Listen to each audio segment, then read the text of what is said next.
ಮಧ್ವಾಂತರ್ಗತ ರಾಮಕೃಷ್ಣ ವೇದವ್ಯಾಸಾತ್ಮಕ ಶ್ರೀ ಲಕ್ಷ್ಮೀ ಹಯಗ್ರೀವಾಯ ನಮಃ. ಹರಿ ಓಂ.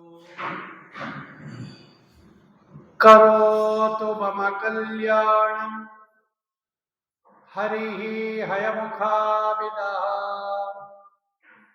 ಗುರುಶ್ಚ ಮಧ್ವನಾಮಾಮೇ ವರದೋಸ್ತು ನಿರಂತರಂ. ಆಪಾದಮೌಳಿಪರ್ಯಂತಂ ಗುರುಣಾಂ ಆಕೃತಿಂ ಸ್ಮರೇತ್ ತೇನ ವಿಘ್ನಾಃ ಪ್ರಣಶ್ಯಂತಿ ಸಿದ್ಧ್ಯಂತಿ ಚ ಮನೋರಥಾಃ. ಓಂ ಸೃಷ್ಟಿಸ್ಥಿತ್ಯಪ್ಯಯೇಹ ನಿಯತಿರ್ಷಿತಮೋ ಬಂಧಮೋಕ್ಷಶ್ಚ ಯಸ್ಮಾತ್ ಅಸ್ಯ ಶ್ರೀ ಬ್ರಹ್ಮರುದ್ರ ಪ್ರಭೃತಿ ಸುರ ನರದ್ವೀಷ ಶತ್ರುತ್ಮಕಸ್ಯ ವಿಷ್ಣೋರ್ವ್ಯಸ್ತಾಃ ಸಮಸ್ತಾಃ ಸಕಲಗುಣನಿಧಿಃ ಸರ್ವದೋಷವ್ಯಪೇತಃ ಪೂರ್ಣಾನಂದೋ ವ್ಯಯೋ ಯೋ ಗುರುರಪಿ ಪರಮಶ್ಚಿಂತಯೇತಂ ಮಹಾಂತಂ. ಓಂ ಜನ್ಮಾದ್ಯಸ್ಯ ಯತೋನ್ಮಯಾದಿತರತಶ್ಚಾರ್ಥೇಷ್ವವಿಘ್ನಸ್ವರಾಟ್ ತೇನೇ ಬ್ರಹ್ಮ ಹೃದಯ ಆದಿಕವಯೇ ಮುಹ್ಯಂತಿ ಯಂ ಸೂರಯಃ ತೇಜೋ ವಾರಿಮೃದಾಂ ಯಥಾ ವಿನಿಮಯೋ ಯತ್ರ ತ್ರಿಸರ್ಗೋ ಮೃಷಾ ಧಾಮ್ನಾ ಸ್ವೇನ ಸದಾ ನಿರಸ್ಸಕುಹಕಂ ಸತ್ಯಂ ಪರಂ ಧೀಮಹಿ. ಸ್ವಸ್ಯಸ್ತು ಅಶೇಷ ಸತಾಂ ಸನ್ಮಂಗಲಾನಿ ಭವಂತು. ಸಮ್ಯಕ್ ಶ್ಲೋಕೈಕ ಶ್ರವಣ ಪಠನ ಮಾತ್ರೇಣ ವಕ್ತುಶ್ಚ ಶ್ರೋತॄಣಾಂ ನಿಖಿಲ ಕಲಿಕೃತ ಕಲ್ಮಷ ಅಪನೋದನ ಪಟುತರೆ ಮೋಕ್ಷಾರ್ಥ ಸಾಧನೀಭೂತೆ ಶ್ರೀಮದ್ಭಾಗವತೆ ಮಹಾಪುರಾಣೇ ಅಷ್ಟಮಸ್ಕಂದೆ ಅದ್ಯ ಕಥಾ ಪ್ರಾರಂಭೆ ಸತಿ ಕಿಂಚಿತ್ ಪೂರ್ವಕಥಾನುವಾದಃ. ಶ್ರೀ ಗುರುಭ್ಯೋ ನಮಃ. ಹರಿ ಓಂ.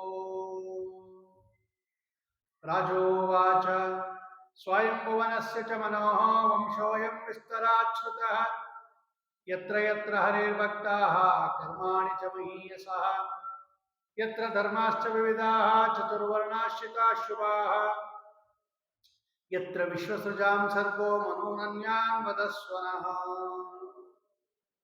ಅಷ್ಟಮಸ್ಕಂದದ ಪ್ರಾರಂಭದಲ್ಲಿ ಪರೀಕ್ಷಿತ್ ರಾಜರು ಶುಕಾಚಾರ್ಯರನ್ನ ಎಲ್ಲ ಮನುಗಳ ಚರಿತ್ರೆಯನ್ನ ಹೇಳ್ರಿ ಅಂತ ಕೇಳುತ್ತಾರೆ. ಬ್ರಹ್ಮದೇವರ ಒಂದು ಹಗಲಿನಲ್ಲಿ 1000 ಚತುರ್ಯುಗಗಳು ತಿರುಗಿದರೆ ಬ್ರಹ್ಮದೇವರಿಗೆ ಒಂದು ಹಗಲು. ಅಂತಹ ಬ್ರಹ್ಮದೇವರ ಒಂದು ಹಗಲಿನಲ್ಲಿ 14 ಮನುಗಳು ರಾಜ್ಯಭಾರ ಮಾಡುತ್ತಾರೆ.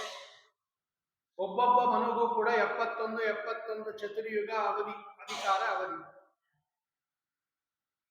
ಈಗ ಇರ್ತಕ್ಕಂತಹ ಬ್ರಹ್ಮದೇವರ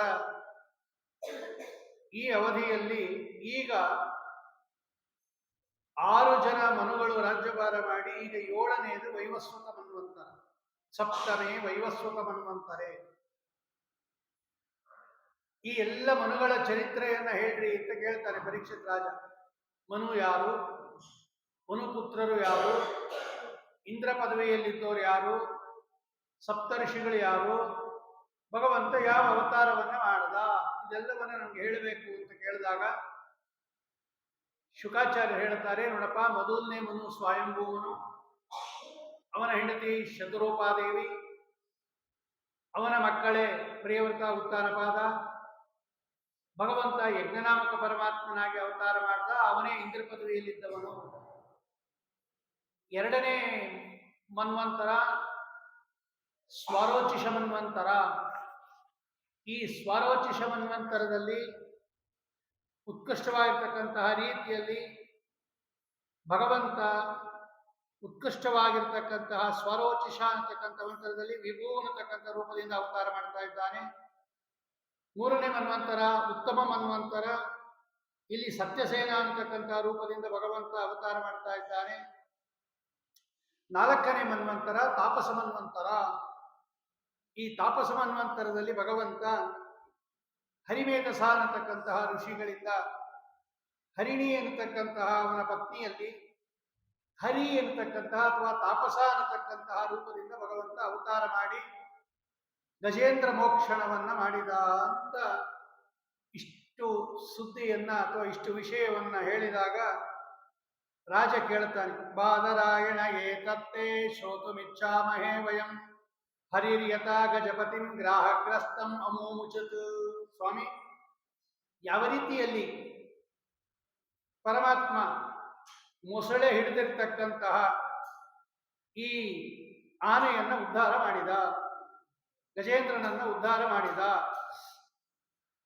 ಆ ಕಥೆಯನ್ನು ನನಗೆ ವಿಸ್ತಾರವಾಗಿ ಹೇಳಬೇಕು ಅಂತ ಪ್ರಶ್ನೆ ಮಾಡಿದಾಗ ಆಗ ಗಜೇಂದ್ರ ಮೋಕ್ಷದ ಕಥೆಯನ್ನ ಹೇಳ್ತಾರೆ ಅಷ್ಟಮ ಸ್ಕಂದದಲ್ಲಿ. ಆಸೀತ್ ಗಿರಿವರೋ ರಾಜನ್ ತ್ರಿಕೂಟ ಇತಿ ವಿಶ್ರುತಃ ಕ್ಷೀರೋದೇನಾವೃತ ಶ್ರೀಮಾನ್ ಯೋಜನಾಯುತ ಮುಚ್ಚಿತ. ನೋಡಪ್ಪ, ತ್ರಿಕೂಟ ಅಂತ ಒಂದು ಪರ್ವತ, ಅದು 10,000 ಯೋಜನ ಎತ್ತರ ಇರ್ತಕ್ಕಂಥದ್ದು, ಅಷ್ಟೇ ಅಗಲವಾಗಿರ್ತಕ್ಕಂಥದ್ದು. ಅದಕ್ಕೆ 3 ಶಿಖರಗಳಿತ್ತು, ಒಂದು ಬೆಳ್ಳಿದು, ಒಂದು ಬಂಗಾರದ್ದು, ಒಂದು ಕಬ್ಬಿಣದ್ದು. ಅನೇಕ ಧಾತುಗಳಿಂದ ಕೂಡಿತ್ತು, ಅನೇಕ ವೃಕ್ಷಗಳಿಂದ ಕೂಡಿತ್ತು. ಸಿದ್ಧರು, ಚಾರಣರು, ಗಂಧರ್ವರು, ವಿದ್ಯಾಧರರು ಇಲ್ಲೆಲ್ಲ ಕ್ರೀಡೆ ಮಾಡೋರಂತೆ ಅಲ್ಲಿ ಬಂದು. ಆ ತ್ರಿಕೂಟ ಪರ್ವತದ ಕೆಳಭಾಗದಲ್ಲಿ ಋತುಮಂತ ಅಂತ ಈ ವರುಣದೇವರಿಗೆ ಸೇರಿರ್ತಕ್ಕಂತಹ ಒಂದು ವನ, ಉದ್ಯಾನವನ. ಬೇಕಾದಷ್ಟು ಮರಗಳು, ಬೇಕಾದಷ್ಟು ಹಣ್ಣುಗಳು, ಹೂವುಗಳು, ಒಳ್ಳೆ ಸುಗಂಧಭರಿತ ಹೂವುಗಳು. ಅಲ್ಲಿ ಒಂದು ಸುಂದರವಾದ ಸರೋವರ. ಆ ಸರೋವರದಲ್ಲಿ ಅನೇಕ ಪ್ರಾಣಿಗಳು, ಜಲಚರ ಪ್ರಾಣಿಗಳು, ಹಂಸ, ಕಾರಂಡಕ, ಚಕ್ರವಾಕ, ಸಾರಸಕ, ಜಲಕುಕ್ಕುಟ, ಮೊಸಳೆಗಳು, ಮೀನುಗಳು, ಆಮೆಗಳು ಎಲ್ಲ ಇತ್ತು. ಇಂತಹ ಒಂದು ಕಾಡಿಗೆ, ವನಕ್ಕೆ ಒಂದು ಆನೆಗಳ ಗುಂಪು ಬಂತು. ತತ್ರೈಕದಾ ತದ್ಗಿರಿಕಾನನಾಶ್ರಯ ಕರೇಣು ಬೆರು ವಾರಣಯೂ ತಪಶ್ಚರನ್. ದೊಡ್ಡ ಆನೆಗಳ ಸಲಗಾದ ಗಂಡಾನೆ ಮುಂದೆ, ಅನೇಕ ಆನೆಗಳು, ಅನೇಕ ಹೆಣ್ಣಾನೆಗಳು, ಮರಿ ಆನೆಗಳು ಎಲ್ಲ. ಇದು ಮುಂದೆ ದೊಡ್ಡದು ಗಜೇಂದ್ರ. ಚೆನ್ನಾಗಿ ಆಟ ಆಡ್ತು ಎಲ್ಲ ಕಡೆ. ಸೊಂಡಲಿನಿಂದ ಮರಗಳನ್ನು ಕಿತ್ತೋದು, ಪೊದೆಗಳನ್ನು ಕಿತ್ತೋದು, ಕೊಂಬೆಗಳನ್ನು ಕಿತ್ತೋದು, ತುಳಿಯೋದು, ಹೂವುಗಳು ಕಿತ್ತಾಕೋದು, ಬಹಳ ಗಲಾಟೆ ಮಾಡ್ಕೊಂಡು ಬಂತು ಆ ಗುಂಪು.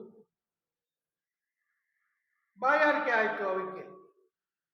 ಈ ಸರೋವರಕ್ಕೆ ಬಂತು. ಒಳ್ಳೆ ತಿಳಿ ನೀರಿನ ಸರೋವರ ಇದು. ಎಷ್ಟು ಬೇಕೋ ಅಷ್ಟು ನೀರು ಕುಡಿತು. ಎಲ್ಲ ಬಾಯಾರಿಕೆ ಎಲ್ಲ ಹೋಯ್ತು. ಆಮೇಲೆ ಏನು ಮಾಡಿತು ಅಂದ್ರೆ, ಇದು ಆ ನೀರಿನಲ್ಲಿ ಇಳಿದು ಆಟ ಆಡಕ್ಕೆ ಶುರು ಮಾಡಿತು. ಈ ಆನೆಗಳೆಲ್ಲ ಜಲಕ್ರೀಡೆ ಆಡಕ್ಕೆ ಶುರು ಮಾಡಿಬಿಡ್ತು. ಸೊಂಡಲಿಂದ ನೀರೆತ್ತೋದು, ಇನ್ನೊಂದು ಆನೆಗೆ ಹಾಕೋದು, ಅದು ಸೊಂಡಲಿಂದ ನೀರೆತ್ತಿ ಇನ್ನೊಂದು ಆನೆಗೆ ಹಾಕೋದು. ಹೀಗೆ ಪರಸ್ಪರ ಆನೆಗಳು ಆಟ ಆಡಕ್ಕೆ ಶುರು ಮಾಡಿತು. ಅಲ್ಲಿ ಏನಾಗ್ಬಿಟ್ಟಿದೆ, ಆ ಸರೋವರದಲ್ಲಿ ಅನೇಕ ಮೊಸಳೆಗಳಿದೆ. ಅದರಲ್ಲಿ ಒಂದು ಮೊಸಳೆ, ತಂ ತತ್ರ ಕಶ್ಚಿನ್ ನೃಪದೈವ ಚೋದಿತೋ ಗ್ರಾಹೋ ಬಲಿಯೋ ರುಚಾಗ್ರಹೀತ್ ಚರಣೇ ರುಷಾಗ್ರಹೀತ್. ಮಹಾಬಲಿಷ್ಠವಾದ ಒಂದು ಮೊಸಳೆ ಮಹಾಕೋಪದಿಂದ ಈ ಗಜೇಂದ್ರನ 2 ಕಾಲುಗಳನ್ನು ಹಿಡಿದು ಬಿಡ್ತು. ಇದು ಬಹಳ ಬಲಿಷ್ಠ ಆನೆ, ಇದೇನು ಸಾಮಾನ್ಯ ಅಲ್ಲ. ಆದರೂ ಆ ಮೊಸಳೆಯ ಹರಿತವಾದ ಹಲ್ಲುಗಳಿಂದ ಯಾವಾಗ ಕಚ್ಚುತ್ತಾ ಇದೆ, ಇದಕ್ಕೆ ಚುಕ್ರೋಶ ಕೂಗ್ತು. ಬೇಗ ಯಾರಾದರೂ ಕಾಪಾಡಿ ನನ್ನ ಅಂತ ಜೋರಾಗಿ ಒಂದ್ಸಲ ಗರ್ಜನೆ ಮಾಡಿತು. ಕಾಲು ಎಳಿತಾ ಇದೆ. ಏನು ಮಾಡಿದ್ರು ಆ ಮೊಸಳೆ ಬಿಡ್ತಾ ಇಲ್ಲ ಕಾಲನ್ನು. ಆನೆ ಮೇಲೆಳೆಯತ್ತೆ, ಮೊಸಳೆ ನೀರೊಳಗೆಳೆಯತ್ತೆ. ಹೀಗೆ 1,000 ವರ್ಷ ನಡೆದಿದೆ ನೋಡ್ರಿ. ಅದು 1,000 ವರ್ಷ ಹಿಡ್ಕೊಂಡಿದೆ ಆ ಮೊಸಳೆ ಆನೆಯನ್ನು. ಬರ್ತಾ ಬರ್ತಾ ಬರ್ತಾ ಕಡಿಮೆ ಆಗೋಯ್ತು ಬಲ ಆನೆಗೆ. ಅದು ನೀರೊಳಗಿತ್ತು ಮೊಸಳೆ, ಅದಕ್ಕೆ ಬಲ ಜಾಸ್ತಿ ಆಯಿತು. ಇದು ಹೊರಗಡೆ ಇದೆ, ಬಲ ಕಡಿಮೆ ಆಗೋಯ್ತು. ಪ್ರಾಣ ಹೋಗೋ ಸ್ಥಿತಿ ಬಂದ್ಬಿಡ್ತು. ಆಗ ಈ ಗಜೇಂದ್ರ ನೋಡ್ತು, ಓಹೋ, ಯಾರು ನನ್ನನ್ನು ರಕ್ಷಣೆ ಮಾಡೋದಿಲ್ಲ ಈ ಕಾಲಕ್ಕೆ. ಮೊದಲೆಲ್ಲ ಕೇಳ್ತು ಈ ಆನೆಗಳನ್ನ, ಸ್ವಲ್ಪ ಎಳಿರಿ ಮೇಲೆ ನನ್ನನ್ನು ಅಂತ. ಎಲ್ಲ ಪ್ರಯತ್ನ ಪಟ್ಟು ಆನೆಗಳೆಲ್ಲ ಸೇರಿ ಇದನ್ನು ಮೊಸಳೆ ಬಾಯಿಂದ ಬಿಡಿಸೋಣ ಅಂತ ಆಗಲೇ ಇಲ್ಲ. ಆಗ ಆನೆ ಆಲೋಚನೆ ಮಾಡಿತು, ನಮಾಮಿ ಮೇ ಜ್ಞಾತರಾ ತುರಂಗಜಾ ಕುತಃ ಕರಿಣ್ಯಃ ಪ್ರಭವಂತಿ ಮೋಚಿತು. ಈ ಗಂಡಾನೆಗಳಿಗೆ ಆಗಲಿಲ್ಲ ನನ್ನ ಎಳೆಯಕ್ಕೆ ಅಂದಮೇಲೆ ಪಾಪ ಈ ಹೆಣ್ಣಾನೆಗಳೇನ್ ಮಾಡುತ್ತೆ? ಈಗೇನಾದರೂ ನನ್ನನ್ನ ರಕ್ಷಣೆ ಮಾಡಬೇಕಾದರೆ ಭಗವಂತ ಒಬ್ಬನೇ ನನ್ನನ್ನು ರಕ್ಷಣೆ ಮಾಡುವುದು, ಅವನು ಬಿಟ್ಟು ಬೇರೆ ಯಾರು ನನ್ನನ್ನು ರಕ್ಷಣೆ ಮಾಡೋಕ್ಕಾಗಲ್ಲ, ಆದ್ದರಿಂದ ನಾನು ಅವನನ್ನೇ ಶರಣು ಹೊಂದುತ್ತೀನಿ ಅಂತ ಹೇಳಿ ಅವನಿಗೆ ಹಿಂದಿನ ಜನ್ಮದಲ್ಲಿ ಮಾಡಿದ ಪೂಜೆಯ ಪ್ರಭಾವದಿಂದ ಆನೆ ಆಗಿದ್ದಾಗಲೂ ಕೂಡ ಅವನಿಗೆ ಭಗವಂತನ ಸ್ಮರಣೆ ಇತ್ತು. ಗಜೇಂದ್ರನಿಗೆ ಪ್ರಾಗ್ಜನ್ಮ ಮನುಶಿಕ್ಷಿತಂ. ಹಾಗಾಗಿ ಒಂದೇ ಮನಸ್ಸಿನಿಂದ ಭಗವಂತನನ್ನ ಸ್ತೋತ್ರ ಮಾಡಕ್ಕೆ ಶುರು ಮಾಡಿತು ಆ ಆನೆ. ಓಂ ನಮೋ ಭಗವತೆ ತಸ್ಮೈ ಯತ ಏತಚ್ಚಿದಾತ್ಮಕಂ ಪುರುಷಾಯಾದಿ ಬೀಜಾಯ ಪರೇಶಾಯ ಹಿ ಧೀಮಹಿ ಯಸ್ಮಿನ್ ಇದಂ ಯತಶ್ಚೇದಂ ಯೇನೇದಂ ಯೈದಂ ಸ್ವಯಂ ಯೋಸ್ಮಾತ್ ಪರಸ್ಮಾಚ್ಚ ಪರಂ ತಂ ಪ್ರಪದ್ಯೆ ಸ್ವಯಂ ಭುವಂ. ಬೇಕಾದಷ್ಟು ಸ್ತೋತ್ರ ಮಾಡಿತು. ಬರೀ ಆನೆ ಮೊಸಳೆಯಿಂದ ಅಲ್ಲ, ನೀ ಸಂಸಾರದಿಂದಲೇ ನನ್ನನ್ನು ಬಿಡಿಸ್ಬಿಡು ಸ್ವಾಮಿ, ನಿನ್ನನ್ನು ಬಿಟ್ಟು ಯಾರಿದ್ದಾರೆ ನನ್ನ ರಕ್ಷಣೆ ಮಾಡೋರು? ತಸ್ಮೈ ನಮಃ ಪರೇಶಾಯ ಬ್ರಹ್ಮಣೇ ಅನಂತ ಶಕ್ತಯೇ ಅರೂಪಾಯ ಗುರುರೂಪಾಯ ನಮ ಆಶ್ಚರ್ಯ ಕರ್ಮಣೆ ನಮಃ ಶಾಂತಾಯ ಘೋರಾಯ ಮೂಢಾಯ ಗುಣಕರ್ಮಣೆ ನಿರ್ವಿಶೇಷಾಯ ಸಾಮ್ಯಾಯ ನಮೋ ಜ್ಞಾನಗನಾಯ ಚ ನಮೋ ನಮಸ್ತೆ ಅಖಿಲ ಕಾರಣಾಯ ನಾರಾಯಣಾಯ ಅರ್ತಿ ವಿನಾಶನಾಯ ಸ್ವರ್ಗಾಪವರ್ಗ ಸರ್ವಾಗಮಾಮ್ನಾಯ ಮಹಾರ್ಣವಾಯ ನಮೋಪವರ್ಗಾಯ ಪರಾಯಣಾಯ. ಬೇಕಾದಷ್ಟು ಸ್ತೋತ್ರ ಮಾಡಿತು. ಯಾರು ಬೇರೆ ದೇವತೆಗಳು ಬರಲೇ ಇಲ್ವಂತೆ. ಯಾಕೆಂದ್ರೆ ಇವನು ಪ್ರಯೋಗ ಮಾಡ್ತಾ ಇರೋ ಶಬ್ದಗಳೆಲ್ಲ ಅಂಥದ್ದು, ಬರೀ ಭಗವಂತನಿಗೆ ಹೋಗುವುದು. ಆಗ ಭಗವಂತ ನೋಡಿದ, ಇವನು ಒದ್ದಾಡ್ತಾ ಇರ್ತಕ್ಕಂಥದ್ದನ್ನು ನೋಡಿ ಭಗವಂತ ಕರುಣೆಯಿಂದ ಗರುಡನ ಮೇಲೇರಿ ಭಗವಂತ ಗಜೇಂದ್ರ ಎಲ್ಲಿ ಆ ಆನೆ ಎಳಿತಾ ಇದೆ ಆ ಮುಸುಳೆ ಅಲ್ಲಿಗೆ ಬಂದಿದ್ದಾನೆ. ಅಂತರಿಕ್ಷದಲ್ಲಿ ಗರುಡಾರೂಢನಾಗಿ ನಿಂತಿದ್ದಾನೆ ಭಗವಂತ. ಒಂದು ಅಲ್ಲೇ ಇರ್ತಕ್ಕಂಥ ಒಂದು ಕಮಲವನ್ನ ಕಿತ್ಕೊಂಡು ಸೊಂಡಿಲಿಂದ ಅವನಿಗೆ ಮಾತಾಡಕ್ ಕೂಡ ಆಗ್ತಾ ಇಲ್ಲ, ಹೇಳಕ್ ಕೂಡ ಆಗ್ತಾ ಇಲ್ಲ, ಅಷ್ಟು ಸಂಕಟ ಅವನಿಗೆ. ಕ್ಷೀಣ ಧ್ವನಿಯಲ್ಲಿ ಕಷ್ಟಪಟ್ಟು ಇಷ್ಟೇ ಹೇಳ್ದ ಅವನು, ನಾರಾಯಣ ಅಖಿಲ ಗುರೋ ಭಗವನ್ ನಮಸ್ತೆ. ಇಲ್ಲಿಂದನೇ ಆ ಹೂ ತೋರಿಸ್ಬಿಟ್ಟ. ಇಷ್ಟು ಹೇಳ್ದ. ಅಷ್ಟು ಹೇಳಿದ್ದಕ್ಕೆ ಸಾಕು.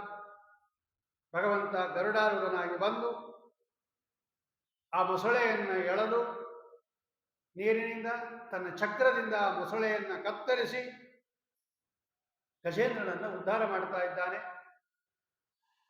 ಯಾವಾಗ ಆ ಚಕ್ರ ತಾಕ್ತೋ ಮೊಸಳೆಗೆ, ಅದು ದಿವ್ಯವಾದ ರೂಪವನ್ನು ತಾಳಿ ನಿಂತ್ಕೊಂಡ್ಬಿಡ್ತು. ಎಲ್ಲರೂ ದುಂದುಬಿಗಳು ಬಾರಿಸ್ತಾ ಇದ್ದಾರೆ, ಹೂ ಮಳೆ ಸುರಿಸ್ತಾ ಇದ್ದಾರೆ, ಎಲ್ಲರೂ ಸ್ತೋತ್ರ ಮಾಡ್ತಾ ಇದ್ದಾರೆ ಭಗವಂತನನ್ನ. ಆ ನೋಡ್ತಿದ್ದಂಗೆ ದಿವ್ಯ ರೂಪವನ್ನು ತಗೊಂಡು, ಅದು ದೇವಲ ಋಷಿಗಳ ಶಾಪದಿಂದ ಹೂ ಅಂತ ಒಬ್ಬ ಗಂಧರ್ವ ದೇವಲ ಅನ್ನತಕ್ಕಂಥ ಋಷಿಗಳಿಗೆ ಆಟ ಆಡಿಸಿದ್ದಕ್ಕೆ ಅವರ ಶಾಪದಿಂದ ಅವನು ಮೊಸಳೆ ಆಗಿದ್ದ, ಇವನು ಆನೆ ಆಗಿದ್ದ. ಆ ಮೊಸಳೆ ಜನ್ಮವನ್ನು ಬಿಟ್ಟು ಉತ್ತಮ ರೂಪವನ್ನು ತಗೊಂಡು ಹೊರಟೋದ ಅವನು. ಆಮೇಲೆ ಈ ಭಗವಂತ ಆನೆಯನ್ನ ಸ್ಪರ್ಶ ಮಾಡಿದ ಗಜೇಂದ್ರನನ್ನ. ಆ ಆನೆಯೂ ಕೂಡ ಆನೆ ರೂಪ ಹೋಗಿ ಅವನು ಕೂಡ ಒಳ್ಳೆ ಚತುರ್ಭುಜನಾಗಿ ಪೀತಾಂಬರಧಾರಿಯಾಗಿ ತೇಜಸ್ವಿಯಾಗಿ ತೇಜಃಪುಂಜನಾಗಿದ್ದಾನೆ. ಅವನು ಇಂದ್ರದ್ಯುಮ್ನ ಅಂತ ಹಿಂದಿನ ಜನ್ಮದಲ್ಲಿ ದ್ರವಿಡ ದೇಶದ ದೊರೆ, ಅವನು ಪಾಂಡ್ಯ ದೇಶದ ದೊರೆ. ಅವನು ಒಂದ್ಸಲ ಧ್ಯಾನ ಮಾಡ್ತಾ ಕೂತಿದ್ದ. ಅಗಸ್ತ್ಯ ಋಷಿಗಳು ಬಂದರು, ಪೂಜೆ ಮಾಡ್ತಾ ಇದ್ದ. ಅಗಸ್ತ್ಯ ಋಷಿಗಳನ್ನು ನೋಡಿ ಎದ್ದು ನಮಸ್ಕಾರ ಮಾಡಿ ಆಮೇಲೆ ಪೂಜೆ ಮುಂದುವರಿಸ್ಬೇಕಾಯಿತು. ಸ್ವಲ್ಪ ಮತದಿಂದ ಅವ್ರ ಪಾಡಿದವ್ರು ಬರಲೇ ಬೇಡ, ನನ್ನ ಪಾಡಿನ ಪೂಜೆ ಮಾಡೋಣ ಅಂತ ಹಂಗೆ ಪೂಜೆ ಮುಂದುವರಿಸ್ಬಿಟ್ಟ. ಅವರಿಗೆ ಕೋಪ ಬಂದು ಶಾಪ ಕೊಟ್ಟರು. ಛಲಪ್ರತಿಮಾ ಅಛಲಪ್ರತಿಮಾಗಳಲ್ಲಿ ಛಲಪ್ರತಿಮಾದಲ್ಲಿ ಸನ್ನಿಧಾನ ಜಾಸ್ತಿ ಭಗವಂತನದು. ನೀನು ನನ್ನನ್ನು ಧಿಕ್ಕಾರ ಮಾಡಿದ್ದರಿಂದ ನೀನು ಆನೆ ಆಗಿ ಹುಟ್ಟು ಅಂತ ಶಾಪ ಕೊಟ್ಟಿದ್ರು. ಅವನಿಗೆ ಎರಡೆರಡು ಶಾಪ, ಅವನು ದೇವಲ ಋಷಿಗಳ ಶಾಪ ಒಂದು, ಅಗಸ್ತ್ಯ ಋಷಿಗಳ ಶಾಪ ಒಂದು. ಹೀಗೆ ಅವನು ಆನೆಯಾಗಿ ಹುಟ್ಟಿದ್ದ. ಇಬ್ಬರೂ ಭಕ್ತರೇ. ಶಾಪದಿಂದ ಅವರು ಆನೆ ಮತ್ತು ಮೊಸಳೆ ಆಗಿದ್ರು. ಭಗವಂತ ಅವರನ್ನು ಬಿಡಿಸ್ತಾ ಇದ್ದಾನೆ. ಇದೆಲ್ಲ ವಿಷ್ಣು ಪುರಾಣದಲ್ಲಿ ಬಹಳ ಸುಂದರವಾಗಿರ್ತಕ್ಕಂತಹ ಕಥೆ ಇದೆ.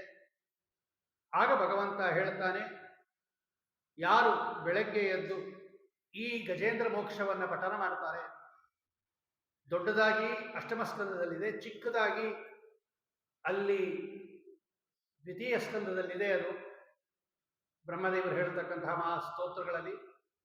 ಅವಕಾಶ ಇದ್ರೆ ಚಿಕ್ಕದಾಗಿ ಹೇಳಬಹುದು ಅಥವಾ ಅವಕಾಶ ಇದ್ರೆ ದೊಡ್ಡದಾಗಿ ಹೇಳಬಹುದು. ಒಟ್ಟಿನಲ್ಲಿ ಯಾರು ಬೆಳಗ್ಗೆ ಎದ್ದು ಶುಚಯ ಪ್ರಾತರುಕ್ತಾಯ, ಯಾರು ಬೆಳಗ್ಗೆ ಎದ್ದು ಒಳ್ಳೆ ಉತ್ಕೃಷ್ಟವಾಗಿರ್ತಕ್ಕಂತಹ ರೀತಿಯಲ್ಲಿ ಗಜೇಂದ್ರ ಮೋಕ್ಷವನ್ನ ಪಾಠನ ಮಾಡ್ತಾರೆ, ಅವರಿಗೆ ದುಸ್ವಪ್ನ ನಾಶ ಆಗತ್ತೆ. ಅಷ್ಟೇ ಅಲ್ಲ, ಅವರಿಗೆ ಉತ್ಕೃಷ್ಟವಾಗಿರ್ತಕ್ಕಂತಹ ರೀತಿಯಲ್ಲಿ ದದಾಮಿ ವಿಮಲಾಂ ಮತಿಂ, ಪ್ರಾಣ ಹೋಗೋ ಕಾಲಕ್ಕೆ ಅವರಿಗೆ ನನ್ನ ಸ್ಮರಣೆ ಕೊಡ್ತೀನಿ ಅಂತ ಭಗವಂತ ಅಪ್ಪಣೆ ಕೊಟ್ಟಿದ್ದಾನೆ. ಆದ್ದರಿಂದ ಪ್ರಯತ್ನ ಪಟ್ಟು ಗಜೇಂದ್ರ ಮೋಕ್ಷವನ್ನ ಪಾರಾಯಣ ಮಾಡಬೇಕು ಅಂತ ಆ ಕಥೆಯನ್ನ ಹೇಳಿ, ಇದು ತಾಪಸ ಮನ್ವಂತರ ಅಂತ. ಆಮೇಲೆ 5ನೇ ಮನ್ವಂತರ ರೈವತ ಮನ್ವಂತರ, ಅಲ್ಲಿ ಭಗವಂತ ವೈಕುಂಠ ಅಂತಕ್ಕಂಥ ರೂಪದಿಂದ ಅವತಾರ ಮಾಡಿದ. ಆಮೇಲೆ 6ನೇ ಮನ್ವಂತರ ಚಾಕ್ಷುಷ ಮನ್ವಂತರ. ಈ ಚಾಕ್ಷುಷ ಮನ್ವಂತರದಲ್ಲಿ ಭಗವಂತ ಅಜಿತ ಅನ್ನತಕ್ಕಂತಹ ರೂಪದಿಂದ ಅವತಾರ ಮಾಡಿ ಸಮುದ್ರ ಮಥನವನ್ನ ಮಾಡಿ ದೇವತೆಗಳಿಗೆಲ್ಲ ಅಮೃತಪ್ರಾಶನ ಮಾಡಿಸಿದ ಅಂತ ಶುಕಾಚಾರ್ಯರು ಹೇಳ್ತಾರೆ. ಆ ಕಥೆಯನ್ನು ಹೇಳ್ರಿ ಅಂತ ಪರೀಕ್ಷಿತ್ ರಾಜರು ಕೇಳುತ್ತಾರೆ. ಯದಾ ಯುದ್ಧೇ ಸುರೇರ್ದೇವಾಃ ಬಾಧ್ಯಮಾನಾಃ ಶಿಲಾಯುಧೈ ಗತಾಸವೋ ನಿಪತಿತಾಃ ನೋತಿಷ್ಠೇರನ್ ಸ್ಮ ಭೂರಿಶಃ ಯದಾ ದೂರ್ವಾಸ ಶಾಪೇನ ಸೇತ್ರ ಲೋಕಾಸ್ತ್ರಯೋರ್ನೃಪ. ಒಂದ್ಸಲ ಆನೆ ಮೇಲೆ ಕೂತ್ಕೊಂಡು ಬರ್ತಾ ಇದ್ರು ಇಂದ್ರದೇವರು. ಈ ಕಡೆಯಿಂದ ದೂರ್ವಾಸ ಋಷಿಗಳು ಬಂದರು. ಆ ದೂರ್ವಾಸ ಋಷಿಗಳು ಇಂದ್ರದೇವರಿಗೆ ಪ್ರಸಾದ ರೂಪವಾಗಿ ಒಂದು ಮಾಲೆಯನ್ನ ಕೊಟ್ಟರು. ತಗೋ ಇಂದ್ರ ಅಂತ. ಅದು ಅಂತಹ ಒಳ್ಳೇದೇನಲ್ಲ, ಅದು ಎಕ್ಕದ ಗಿಡದ ಹೂವಿನಿಂದ ಮಾಡಿದ್ದು. ಆದರೆ ಪ್ರಸಾದನೇ ಅದು. ಇಂದ್ರದೇವರಿಗೆ ಸ್ವಲ್ಪ ತಾತ್ಸಾರ ಆಯ್ತು, ಇದೇನು ಅಂತ ಹೇಳಿ ಅದು ಆನೆ ಮೇಲೆ ಇಟ್ಟರು. ಆನೆ ಮೇಲೆ ಕೂತಿದ್ರು, ಆನೆ ಮೇಲೆ ಇಟ್ಬಿಟ್ರು. ಆ ಆನೆಗೂ ಒಂಥರ ಆಯಿತು, ಅದು ಕೆಳಗಡೆ ಹಾಕ್ಬಿಡ್ತು ಹೂವು ಮಾಲೆಯನ್ನು. ದೂರ್ವಾಸರು ನೋಡ್ತಾ ಇದ್ದಾರೆ, ಅಲ್ಲ ಇಂದ್ರ, ಎಷ್ಟು ನಿಂಗೆ ಮದ, ನನ್ನ ಪ್ರಸಾದವನ್ನು ತಲೆ ಮೇಲೆ ಧಾರಣೆ ಮಾಡಬೇಕು, ನೀನು ಅಂಥದ್ರಲ್ಲಿ ಅದನ್ನು ನೆಲದ ಮೇಲೆ ಹಾಕಿದ್ಯಾ, ಆನೆ ಮೇಲೆ ಹಾಕಿ. ಈ ಮದಕ್ಕೆ ಕಾರಣವಾಗಿರ್ತಕ್ಕಂಥ ನಿನ್ನ ರಾಜ್ಯ, ನಿನ್ನ ಐಶ್ವರ್ಯ, ನಿನ್ನ ಸಂಪತ್ತು ಎಲ್ಲ ನಾಶ ಆಗಲಿ ಅಂತ ಶಾಪ ಕೊಟ್ಟರು. ಯಾವಾಗ ಅವರಿಗೆ ಶಾಪ ಬಂದಿದೆ ಅಂತ ಗೊತ್ತಾಯಿತು, ದೈತ್ಯರು ಯುದ್ಧಕ್ಕೆ ಬಂದರು. ಸೋತೋದ್ರು ಇಂದ್ರದೇವರು. ದೈತ್ಯರು ಸಿಂಹಾಸನವನ್ನು ಆಕ್ರಮಿಸ್ಬಿಟ್ರು. ಇವರೆಲ್ಲ ಬ್ರಹ್ಮದೇವರ ಹತ್ರ ಹೋದ್ರು, ಹಿಂಗಾಗೋಯ್ತು, ಏನ್ ಮಾಡೋದು ಅಂತ ಇಂದ್ರದೇವರೆಲ್ಲ. ಆಗ ಅವರು ಕರ್ಕೊಂಡೋದ್ರು, ಭಗವಂತನ ಹತ್ರ ಕರ್ಕೊಂಡೋಗಿ ಭಗವಂತನ ಸ್ತೋತ್ರ ಮಾಡಿದ್ರು. ಆಗ ಭಗವಂತ ಪ್ರತ್ಯಕ್ಷನಾದ. ಆಗ ಅವನು ಹೇಳುತ್ತಾನೆ, ನೋಡಿ ಒಂದು ಕೆಲಸ ಮಾಡ್ರಿ, ಈಗ ದೈತ್ಯರಿಗೆ ಉನ್ನಾಹ ಕಾಲ, ಅವರು ಸ್ವಲ್ಪ ಬಲ ಜಾಸ್ತಿ ಅವರಿಗೆ, ಈಗ ನೀವು ಅವ್ರನ್ನ ಸೋಲ್ಸಕ್ಕಾಗಲ್ಲ. ಒಂದು ಕೆಲಸ ಮಾಡ್ರಿ, ನೀವು ಮತ್ತು ಅವರು ಇಬ್ಬರೂ ಸೇರಿಕೊಂಡು ಈ ಸಮುದ್ರವನ್ನು ಮಥನ ಮಾಡ್ರಿ. ಮೊದಲು ಹಲ ಅಂತಕ್ಕಂತಹ ವಿಷ ಬರುತ್ತೆ. ಮಂದರ ಪರ್ವತವನ್ನು ಕಡಗೋಲು ಮಾಡಿಕೊಂಡು ವಾಸುಕಿಯನ್ನು ಹಗ್ಗ ಮಾಡಿಕೊಂಡು ಸಮುದ್ರ ಮಥನ ಮಾಡ್ರಿ, ಕ್ಷೀರ ಸಮುದ್ರವನ್ನು ಮಥನ ಮಾಡ್ರಿ. ಹಲ ಅಂತಕ್ಕಂಥ ವಿಷ ಬರುತ್ತೆ, ಹೆದರ್ಕೋಬೇಡ್ರಿ, ನಾನು ವ್ಯವಸ್ಥೆ ಮಾಡ್ತೀನಿ. ಆಮೇಲೆ ನಾನು ನಿಮಗೆಲ್ಲ ಅಮೃತ ಪ್ರಾಶನ ಮಾಡಿಸ್ತೀನಿ, ನೀವೆಲ್ಲ ಅಮೃತ ಕುಡಿತೀರಾ, ಅವ್ರು ಬರೀ ಕ್ಲೇಶ ಆಗತ್ತೆ, ಯೋಚನೆ ಮಾಡಬೇಡ್ರಿ, ಹೋಗ್ರಿ, ಅವ್ರನ್ನೂ ಕರೀರಿ, ನೀವು ಒಬ್ಬರೇ ಮಾಡೋಕ್ಕಾಗಲ್ಲ ಅಂದರು.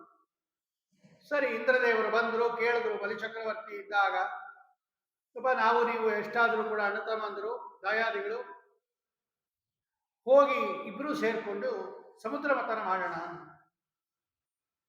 ಆಯ್ತು, ಬಂದಿದ್ದೆಲ್ಲ ಹಂಚ್ಕೊಬೋಣ, ಇಬ್ಬರು ಅಮೃತಪಾನ ಮಾಡೋಣ. ಸರಿ ಎಂದ್ರು.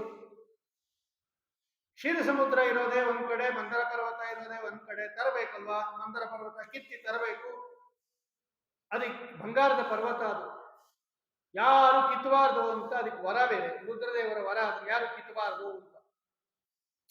ಇವ್ರ ಕೈಲಿ ಯಾರ ಕೈಲೂ ಕಿತ್ತಕ್ಕಾಗಲಿಲ್ಲ. ತಿರ್ಗಾ ಭಗವಂತನನ್ನ ಕೇಳಿದ್ರು, ಸ್ವಾಮಿ ಕಿತ್ಕೊಡ್ತೀಯ ಅಂತ. ಕಿತ್ಕೊಡ್ತೀನಿ ಅಂತ ಭಗವಂತ ಬಂಗಾರದ ಬಂದರ ಪರ್ವತವನ್ನ ಕಿತ್ತಿ ಗರುಡ ದೇವರ ಮೇಲೆ ಇಟ್ಕೊಂಡು ಕ್ಷೀರ ಸಮುದ್ರದಲ್ಲಿ ತಂದಿಟ್ಟ ಭಗವಂತ. ವಾಸುಕಿ ಹತ್ರ ಹೋದ್ರು.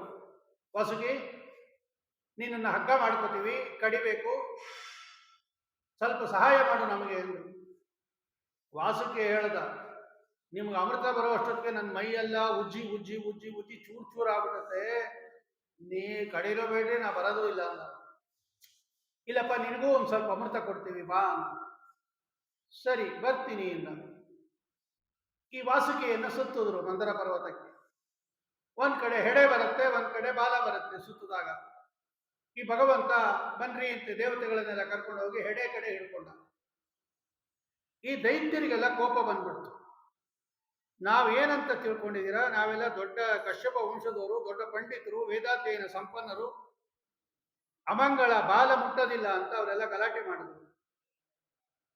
ಆಯ್ತಪ್ಪ, ನೀವೇ ಹೆಡೆ ಹಿಡ್ಕೊಡ್ರಿ, ನಾವು ಬಾಲ ಹಿಡ್ಕೊತೀವಿ ಅಂತ ಹೇಳಿ ಭಗವಂತ ದೇವತೆಗಳ ಜೊತೆಯಲ್ಲಿ ಬಾಲದ ಕಡೆ ಬಂದ. ನೀವೇ ಹೆಡೆ ಹಿಡ್ಕೊಳ್ಳಿ ಹೋಗ್ರಿ. ಸರಿ, ಹಿಡ್ಕೊಂಡು ಕಡಿಯಕ್ಕೆ ಶುರು ಮಾಡಿದ್ರು. ಏನು ತುಂಬಾ ಕಷ್ಟ ಅದೇನು, ಸಮುದ್ರ ಮಥನ ಮಾಡೋದೇನು ಸುಲಭನ ಅದು? ಆಗಲೇ ಇಲ್ಲ. ಕಷ್ಟಪಟ್ಕೊಂಡು ಕಡಿತಾ ಇದ್ದಾರೆ. ಅದೇನಾಗ್ಬಿಡ್ತು ಅಂತ ಹೇಳಿದ್ರೆ ಎಲ್ಲರಿಗೂ ಸುಸ್ತಾಗೋಯ್ತು. ಆ ವಾಸುಕಿಗೆ, ಕಡಿಯೋರಿಗೆಲ್ಲ. ಭಗವಂತ ತಾನೇ ಎಲ್ಲರ ಒಳಗಡೆ ಇದ್ದು ಕಳೆದು ಬಿಟ್ಟ. ಪಾಲಸಾಗರವನ್ನು ಲೀಲೆಯಲ್ಲಿ ಕಡೆಯಲು ಅಂತಾರೆ ವಾದರಾಜ ಸ್ವಾಮಿಗಳು. ಅನಾಯಾಸವಾಗಿ ಕಳೆದು ಬಿಟ್ಟ ಭಗವಂತ. ಆ ಕಡಿತಾ ಇದ್ದಾಗ ಏನಾಯಿತು ಅಂದ್ರೆ, ಅದು ಕೆಳಗಡೆ ಆಧಾರ ಇಲ್ಲ, ಅದು ಭಾರೀ ಬೆಟ್ಟ, ಅದು ಭಾರಿ ಪರ್ವತ, ಅದು ಬಂಗಾರದ ಪರ್ವತ ಬೇರೆ. ನೀರಿನ ಮೇಲೆ ಹಿಂಗೆ ಕಡಿತಾ ಏನಾಯ್ತು ಅಂದ್ರೆ ಕೆಳಗಡೆ ಆಧಾರ ಇರಲಿಲ್ಲ, ಅದು ನೀರೊಳಗೆ ಹೊಟ್ಟೋಯ್ತು. ಪೂರ್ತಿ ಕೆಳಗಡೆ ಹೊಟ್ಟೋಯ್ತು, ಅದು ಸಮುದ್ರದ ಒಳಗೆ ಹೊಟ್ಟು, ಕ್ಷೀರ ಸಮುದ್ರದ ಒಳಗಡೆ ಹೋಗಿ ರಸ ತಲುಪೋಯ್ತು ಅದು ಮಂದರ ಪರ್ವತ. ಎಲ್ಲ ಪೆಚ್ಚು ಮುಖ ಹಾಕೊಂಡು ಸುಮ್ಮನೆ ಕೂತ್ಕೊಂಡು, ಏನಿದೆ ಕಡಗೋಲೆ ಹೊಟ್ಟೋದ್ರೆ ಕಡಿಯೋದೇನು ಅಂತ. ಆಗ ಭಗವಂತ 1,00,000 ಯೋಜನ ವಿಸ್ತಾರವಾಗಿರ್ತಕ್ಕಂತಹ ದದಾರ ಪೃಷ್ಠೇನ ಸಲಕ್ಷ ಯೋಜನ ಪ್ರಸ್ತಾರಿಣ ದ್ವೀಪ ಇವಾಪರೋ ಮಹಾನ್. 1,00,000 ಯೋಜನ ಅಂದ್ರೆ 10 ಲಕ್ಷ ಮೈಲಿ ಆಮೆಯ ಚಿಪ್ಪು ಭಗವಂತ ಕೂರ್ಮಾವತಾರ ಮಾಡಿದ್ದು. ಅಷ್ಟು ದೊಡ್ಡ ಕೂರ್ಮ ಅದು. ಆ ರೂಪವನ್ನು ತಾಳಿ ಭಗವಂತ ನೀರೊಳಗೆ ಹೋಗಿ ಆ ಕೆಳಗಡೆ ರಸಾತಲದಲ್ಲಿ ಇರ್ತಕ್ಕಂತಹ ಪರ್ವತವನ್ನ ತನ್ನ ಬೆನ್ನ ಮೇಲೆ ಇಟ್ಕೊಂಡು ಮೇಲೆ ತಗೊಂಬಂದ. ಎಲ್ಲರಿಗೂ ಬಹಳ ಸಂತೋಷ ಆಯಿತು. ತಿರ್ಗಾ ಅದು ಮುಳುಗೋಗಬಾರ್ದು ಅಂತ ಕೆಳಗಡೆ ಹಂಗೆ ಇದ್ಬಿಟ್ಟ ಭಗವಂತ ಕೂರ್ಮ ರೂಪದಿಂದ. ಅವನ ಮೇಲೆ ಕಡಿತಾ ಇದ್ದಾರೆ ಗರಗರಗರ ಅಂತ. ಆಮೇಲೆ ಏನಾಯ್ತು ಅಂದ್ರೆ ಈ ಹಾಲಾಹಲ ಅಂತ ವಿಷ ಬಂತು. ಅದು ಬೇಕಾಗಿದ್ದು ಅಮೃತ, ಬಂದದ್ದು ವಿಷ, ಭಾರೀ ವಿಷ ಅದು. ಅದರ ಘಾಟಿನಿಂದಲೇ ಎಲ್ಲರೂ ಕೂಡ ದೂರ ಹೊರಟೋದ್ರು. ಎಷ್ಟೋ ಜನ ಪ್ರಾಣಿಗಳು ಪಕ್ಷಿಗಳೆಲ್ಲ ಸತ್ತೋಯ್ತು. ಆಗ ಭಗವಂತ ವಾಯುದೇವರಿಗೆ ಆಜ್ಞೆ ಮಾಡಿದ, ವಾಯು ಬೇರೆಯವರಿಗೆ ಆಗೋದಿಲ್ಲ, ಇದನ್ನು ನೀನು ಪಾನ ಮಾಡಿಬಿಡು ಅಂತ. ಆಯ್ತು ಅಂತ ಬಂಗಾರದ ಪೌರಟದಲ್ಲಿ ಬಂದಿರತಕ್ಕಂತಹ ವಿಷವನ್ನ ವಾಯುದೇವರು ಸ್ವೀಕಾರ ಮಾಡಿದ್ರು. ಆಗ ಭಗವಂತ ಹೇಳಿದ, ಇವನ್ ಸ್ವಲ್ಪ ಈ ರುದ್ರದೇವರಿಗೂ ಕೊಡು ಈ ವಿಷ, ಸ್ವಲ್ಪ ಕೊಡು. ಅದು ಅಂಗೈಗೆ ಹಾಕೊಂಡು ಅದನ್ನು ತಿಕ್ಕಿ ಚೆನ್ನಾಗಿ ಹೊಸದು, ಅದರಲ್ಲಿರೋ ಸ್ಟ್ರಾಂಗ್ ಎಲ್ಲ ತೆಗೆದು, ಗಡಸೆಲ್ಲ ತೆಗೆದು ಸ್ವಲ್ಪ ವಿಷ ಕೊಟ್ಟರು ರುದ್ರದೇವರಿಗೆ. ಆ ವಿಷವನ್ನೇ ತಡ್ಕೊಳಕ್ಕಾಗಲಿಲ್ಲ ಅವರಿಗೆ. ಮಹಾಕಲಿಯಿಂದ ಅಭಿಮನ್ಯ, ಆಚಾರ್ಯ ಮಹಾಭಾರತ ತಾತ್ಪರ್ಯದಲ್ಲಿ ಬರೀತಾರೆ, ಕಲಿಯಿಂದ ಅಭಿಮನ್ಯವಾದ ವಿಷ ಅದು, ಅವಕ್ಕೆ ತಡೆಯಕ್ಕಾಗಲಿಲ್ಲ. ಆಗ ಗಂಗೆಯನ್ನ ಇಟ್ಕೊಂಡು, ಚಂದ್ರನನ್ನ ಇಟ್ಕೊಂಡು ಶೀತಲಕ್ಕೋಸ್ಕರ ಭಗವಂತನ ಅನುಗ್ರಹದಿಂದ ಹೆಂಗೋ ಪಾರಾದರು ರುದ್ರದೇವರು. ಒಂಚೂರು ವಿಷ ಕೊಡ್ತಿದ್ದಕ್ಕೆ ಅದು ಇಲ್ಲೇ ಸಿಕ್ಕಾಕೊಂಡ್ಬಿಡ್ತದೆ, ಒಳಗೂ ಹೋಗ್ಲಿಲ್ಲ, ಈಚೆ ಕಡೆನೂ ಬರಲಿಲ್ಲ. ಶಿತಿಕಂಠ, ನೀಲಕಂಠ, ನಂಜುಂಡ ಅಂತ ಅದಕ್ಕೆ ಹೆಸರು. ಅವರು ಇಡೀ ದೇಹ ಬಿಳಿ ದೇಹ ರುದ್ರದೇವರದು, ಅದೊಂದು ಚುಕ್ಕೆ ಮಾತ್ರ ಕಪ್ಪು ಚುಕ್ಕೆ, ನೀಲಕಂಠ ಅಂತ ಅದಕ್ಕೆ ಹೆಸರು. ಸಂಸ್ಕೃತದಲ್ಲಿ ನೀಲ ಅಂದ್ರೆ ಕಪ್ಪು. ಆಮೇಲೆ ವಾಯುದೇವರು ಅಷ್ಟು ಪಾನ ಮಾಡಿಬಿಟ್ರು. ವಾಯುರಸ್ಮ ಉಪಾಮಂತತ್ ಪಿನಿಷ್ಟಿಸ್ಮ ಪುನನ್ನಮ ಕೇಶಿ ವಿಷಸ್ಯ ಪಾತ್ರೇಣ ಯದ್ರುದ್ರೇಣ ಪಿಬಸ್ಸಹ ಅಂತ ವೇದ ಇದೆ. ವೇದ ಕೊಟ್ಟಿದ್ದಾರೆ ಆಚಾರ್ಯರು. ಭಾಗವತದಲ್ಲಿ ಎಲ್ಲ ರುದ್ರದೇವರು ಪಾನ ಮಾಡಿದ್ರು ಅಂತಲೇ ಇರೋದು. ಆದರೆ ಬೇರೆ ಪುರಾಣಗಳಲ್ಲಿ, ವೇದಗಳಲ್ಲಿ ವಾಯುದೇವರು ಪಾನ ಮಾಡಿರ್ತಕ್ಕಂತಹ ಕಥೆ ಸ್ಪಷ್ಟವಾಗಿದೆ. ಆಮೇಲೆ ವಾಯುದೇವರು ಪಾನ ಮಾಡಿದ ಮೇಲೆ ರುದ್ರದೇವರು ಕೂಡ ಕೀರ್ತಿಯನ್ನು ಕೊಡಕ್ಕೋಸ್ಕರ ಕೊಟ್ಟರು, ಎಲ್ಲರೂ ಕೊಂಡಾಡಿದ್ರು. ಆಮೇಲೆ ಹವಿರ್ದಾನಿ ಮತ್ತೆ ಶುರುವಾಯಿತು ಸಮುದ್ರ ಮಥನ. ಕಾಮಧೇನು ಬಂತು, ಋಷಿಗಳು ತಗೊಂಡ್ರು ನಮಗಿರ್ಲಿ ಅಂತ, ಹವಿಸಬೇಕಾಗತ್ತೆ ಅಂತ. ಪಾರಿಜಾತ ವೃಕ್ಷ ಬಂತು, ಆಮೇಲೆ ಚಂದ್ರ ಬಂದ, ಕೌಸ್ತುಭ ರತ್ನ ಬಂತು, ಅಪ್ಸರಾ ಸ್ತ್ರೀಯರು ಬಂದರು, ವಾರುಣಿ ಇರತಕ್ಕಂತಹ ಮಧ್ಯ ಬಂತು, ಆಮೇಲೆ ಈ ಅಲಕ್ಷ್ಮಿ ಇರ್ತಕ್ಕಂತಹ ಕಲಿ ಪತ್ನಿ ಅವಳು ಬಂದು ಸಮುದ್ರ ಮಥನದಿಂದ ತಗೊಂಡ, ಆಮೇಲೆ ಐರಾವತ ಬಂತು, ಉಚ್ಚೈಶ್ರವ ಬಂತು, ಅಪ್ಸರಾ ಸ್ತ್ರೀಯರು ಬಂದರು. ಹೀಗೆ ಒಂದೊಂದು ಕಡಿತ ಕಡಿತ ಎಲ್ಲ ಪದಾರ್ಥಗಳು ಬಂತು, ಎಲ್ಲ ತಗೊಂಡ್ಬಿಟ್ರು. ಆಮೇಲೆ ಲಕ್ಷ್ಮೀದೇವಿ ಬಂದು ಉತ್ಕೃಷ್ಟವಾಗಿರ್ತಕ್ಕಂತಹ ರೀತಿಯಲ್ಲಿ ಅವತಾರ ಮಾಡ್ತಾ ಇದ್ದಾಳೆ. ಸಮುದ್ರ ರಾಜನ ಮಗಳಾಗಿ ಒಂದು ರೂಪದಿಂದ ಅವಳು ಅವತಾರ ಮಾಡಿದ್ದವಳು. ರಮಾ ಸಮುದ್ರನ ಕುಮಾರಿ ನಿನ್ನ ಸರಿ ಸಮಾನ ರಾರಮ್ಮ ಅಂತಾರೆ ದಾಸರಾಯರು. ವರುಣದೇವರ ಮಗಳಾಗಿ, ಸಮುದ್ರ ರಾಜನ ಮಗಳಾಗಿ ಒಂದು ರೂಪದಿಂದ ಅವತಾರ ಮಾಡಿದ್ರು. ಏನು ಫಳ ಫಳ ಫಳ ಫಳ ಫಳ ಹೊಳಿತಾ ಇದೆ ದಿಕ್ಕುಗಳೆಲ್ಲ. ರಂಜಂತಿ ದಿಶೋ ದಿಶಂ, ಏನು ಉತ್ಕೃಷ್ಟವಾಗಿರ್ತಕ್ಕಂತಹ ರೀತಿಯಲ್ಲಿ ಎಲ್ಲ ವಾದ್ಯಗಳು ಮೊಳಗುತ್ತಾ ಇದೆ. ಏನು ರೂಪ, ಏನು ಗುಣ, ಏನು ಸೌಂದರ್ಯ. ಸಮುದ್ರ ಮಥನ ನಿಲ್ಲಿಸ್ಬಿಟ್ಟು ಯಾರಮ್ಮ ಈ ಹೆಣ್ಣು ಮಗಳು ನೋಡ್ತಾ ಇದ್ದಾರೆ. ದೇವಗಳಿಗೆಲ್ಲ ಗೊತ್ತು ಭಗವಂತನ ಮಡದಿ ಅಂತ. ಅಭಿಷೇಕ ಮಾಡಿದ್ರು, ಒಳ್ಳೆ ಸಿಂಹಾಸನದಲ್ಲಿ ಕೂಡಿಸಿದ್ರು. ಎಲ್ಲರೂ ಒಂದೊಂದು ಕಾಣಿಕೆಯನ್ನು ಕೊಡ್ತಾ ಇದ್ದಾರೆ. ಸಮುದ್ರ ರಾಜ ಪೀತಾಂಬರವನ್ನ ಕೊಟ್ಟ, ವರುಣದೇವರು ಮಾಲೆಯನ್ನ ಕೊಟ್ಟರು, ಭೂಷಣ ವಿಚಿತ್ರವಾಗಿರ್ತಕ್ಕಂಥ ಆಭರಣಗಳನ್ನ ವಿಶ್ವಕರ್ಮ ಕೊಟ್ಟ, ಹಾರವನ್ನ ಸರಸ್ವತೀ ದೇವಿ ಕೊಟ್ಲು, ಪದ್ಮಗಳನ್ನ ಬ್ರಹ್ಮದೇವರು ಕೊಟ್ಲು, ಕುಂಡಲಗಳನ್ನ ಶೇಷದೇವರು ಕೊಟ್ಟರು. ಎಲ್ಲ ಹಾಕ್ಕೊಂಡು ಇದಕ್ಕೆ ಈ ಲಕ್ಷ್ಮೀ ಸ್ವಯಂವರ ಅಂತ ಕರೀತಾರೆ. ಯದ್ಯಪಿ ಲಕ್ಷ್ಮೀದೇವಿ ಅನಾದಿನಿತ್ಯ ಮಡದಿ ಭಗವಂತನಿಗೆ, ಆದರೂ ಕೂಡ ಅವತಾರ ಮಾಡಿದಾಗ ನಾನು ಯಾಕೆ ಭಗವಂತನನ್ನೇ ಸ್ವೀಕಾರ ಮಾಡಿದೆ, ಬೇರೆ ದೇವತೆಗಳು ನನಗಿಂತ ಚಿಕ್ಕೋರು ಅಂತ ತೋರ್ಸಕ್ಕೋಸ್ಕರವಾಗಿ, ಅವರಲ್ಲಿ ದೋಷ ಇದೆ ಅಂತ ತೋರ್ಸಕ್ಕೋಸ್ಕರವಾಗಿ ಈ ಸ್ವಯಂವರ ಅಂತ ಒಂದು ವ್ಯವಸ್ಥೆ ಮಾಡಿದ್ರು. ಎಲ್ಲಾನು ಸಾಲ ಕೂಡಿಸಿದ್ರು. ಅವಳ ಕೈಯಲ್ಲಿ ಹಾರ ಇಟ್ಕೊಂಡು ಒಬ್ಬೊಬ್ಬರನ್ನಾಗಿ ಈಗ ಸ್ವಯಂ, ಅದನ್ನೇ ಲಕ್ಷ್ಮೀ ಶೋಭಾನಿಯಲ್ಲಿ ಹೇಳಿರ್ತಕ್ಕಂಥದ್ದು. ಶ್ರೀಲಕುಮಿ ದೇವಿಯ ಕಾಲುಂಗುರಗಲು ಪೆನಲು ಲೋಲಾಕ್ಷಿ ಮೆಲ್ಲನೆ ನಡೆದಂದಳು. ಸಾಲಾಗಿ ಕೊಳ್ಳಿರ್ದ ಸುರರ ಸಭೆಯ ಕಂಡು ಆಲೋಚಿಸಿದಳು ಮನದಲ್ಲಿ ಶೋಭಾನೆ. ತನ್ನ ಮಕ್ಕಳ ಕುಂದ ತಾನೇ ಪೇಳುವುದಕ್ಕೆ ಮನ್ನದಿನಾಚಿ ಮಹಲಕುಮಿ. ತನ್ನಾಮದಿಂದಲೇ ಕರೆಯದೆ ಒಬ್ಬೊಬ್ಬರ ಮುನ್ನಂತ ದೋಷಗಳೆಣಿಸಿದಳು. ಹಲವಾರು ತಲೆಯೂರಿ ತಪಗೈದು ಪುಣ್ಯವ ಗಳಿಸಿದ್ದರೇನು ಫಲವಿಲ್ಲ. ಜ್ವಲಿಸುವ ಕೋಪದಿ ಶಾಪವ ಕೊಡುವರು ಲಲನೆಯರಿವರು ರಮಿಸುವರೆ. ನಶ್ವರೈಶ್ವರ್ಯವ ಬಯಸುವನೊಬ್ಬ ಪರರಾಶ್ರಯಿಸಿ ಬಾಳುವ ಈಶ್ವರನೊಬ್ಬ. ಹಾಸ್ಯವ ಮಾಡಿ ಹಲ್ಲು ದುರಿಸಿಕೊಂಡವನೊಬ್ಬ ದೃಶ್ಯಾಂಗ್ರಿಯೊಬ್ಬ ಒಕ್ಕಣ್ಣನೊಬ್ಬ. ಒಂದೊಂದು ಗುಣಗಳು ಇದ್ದ ಇವರಲ್ಲಿ ಸಂದಣಿಸಿವೆ ಬಹುದೋಷ. ಕುಂದಳ್ಳಷ್ಟಿಲ್ಲದ ಮುಕುಂದನೆ ತನಗೆಂದು ಇಂದಿರೆ ಪತಿಯ ನೆನೆದಳು. ಎಲ್ಲ ಪರಮತವನ್ನು ನಿರಾಕರಣೆ ಮಾಡಿ ಭಗವಂತನ ಸರ್ವೋತ್ತಮತ್ವವನ್ನು ಸ್ಥಾಪನೆ ಮಾಡತಕ್ಕಂತಹ ಸುಂದರ ಭಾಗ ಅದು. ಕಡೆಗೆ ಅಜಿತ ನಾಮಕ ಪರಮಾತ್ಮನ ಕೊರಳಿನಲ್ಲಿ ಮಾಲೆಯನ್ನು ಹಾಕಿದ್ದು, ಇವರಿಗೆಲ್ಲ ದೋಷ ಇದೆ, ಇವರೆಲ್ಲ ನನ್ನ ಮಕ್ಕಳು ಅಂತ ಹೇಳಿ ಇದಕ್ಕೆ ಲಕ್ಷ್ಮೀ ಸ್ವಯಂವರ ಅಂತ ಕರೀತಾರೆ. ಆಮೇಲೆ ಮತ್ತೆ ಶುರುವಾಯಿತು ಸಮುದ್ರ ಮಥನ. ಧನ್ವಂತರಿ ನಾಮಕ ಪರಮಾತ್ಮ ಅಮೃತ ಕಲಶವನ್ನ ಇಟ್ಕೊಂಡು ಬಂದ ಭಗವಂತ. ಅತ್ಯದ್ಭುತವಾದ ರೂಪ ಭಗವಂತನದು. ಧನ್ವಂತರಿ ರೂಪ, ಚಿರಯೌವನ ರೂಪ, ಕಾಂತಿ ಸಂಪನ್ನ ರೂಪ. ದೇವದೇವ ವೈದ್ಯನಾಥ ಭಗವಂತ ಅವನು, ತ್ರಿಭುವನ ವೈದ್ಯನಾಥ ಅವನು. ಸುಂದರ ರೂಪದಿಂದ ಬಂದ. ಅವನ ಕೈಯಿಂದ ಕಿತ್ಕೊಂಡ್ಬಿಟ್ರು ಈ ದೈತ್ಯರು ಅಮೃತ ಕಲಶವನ್ನು.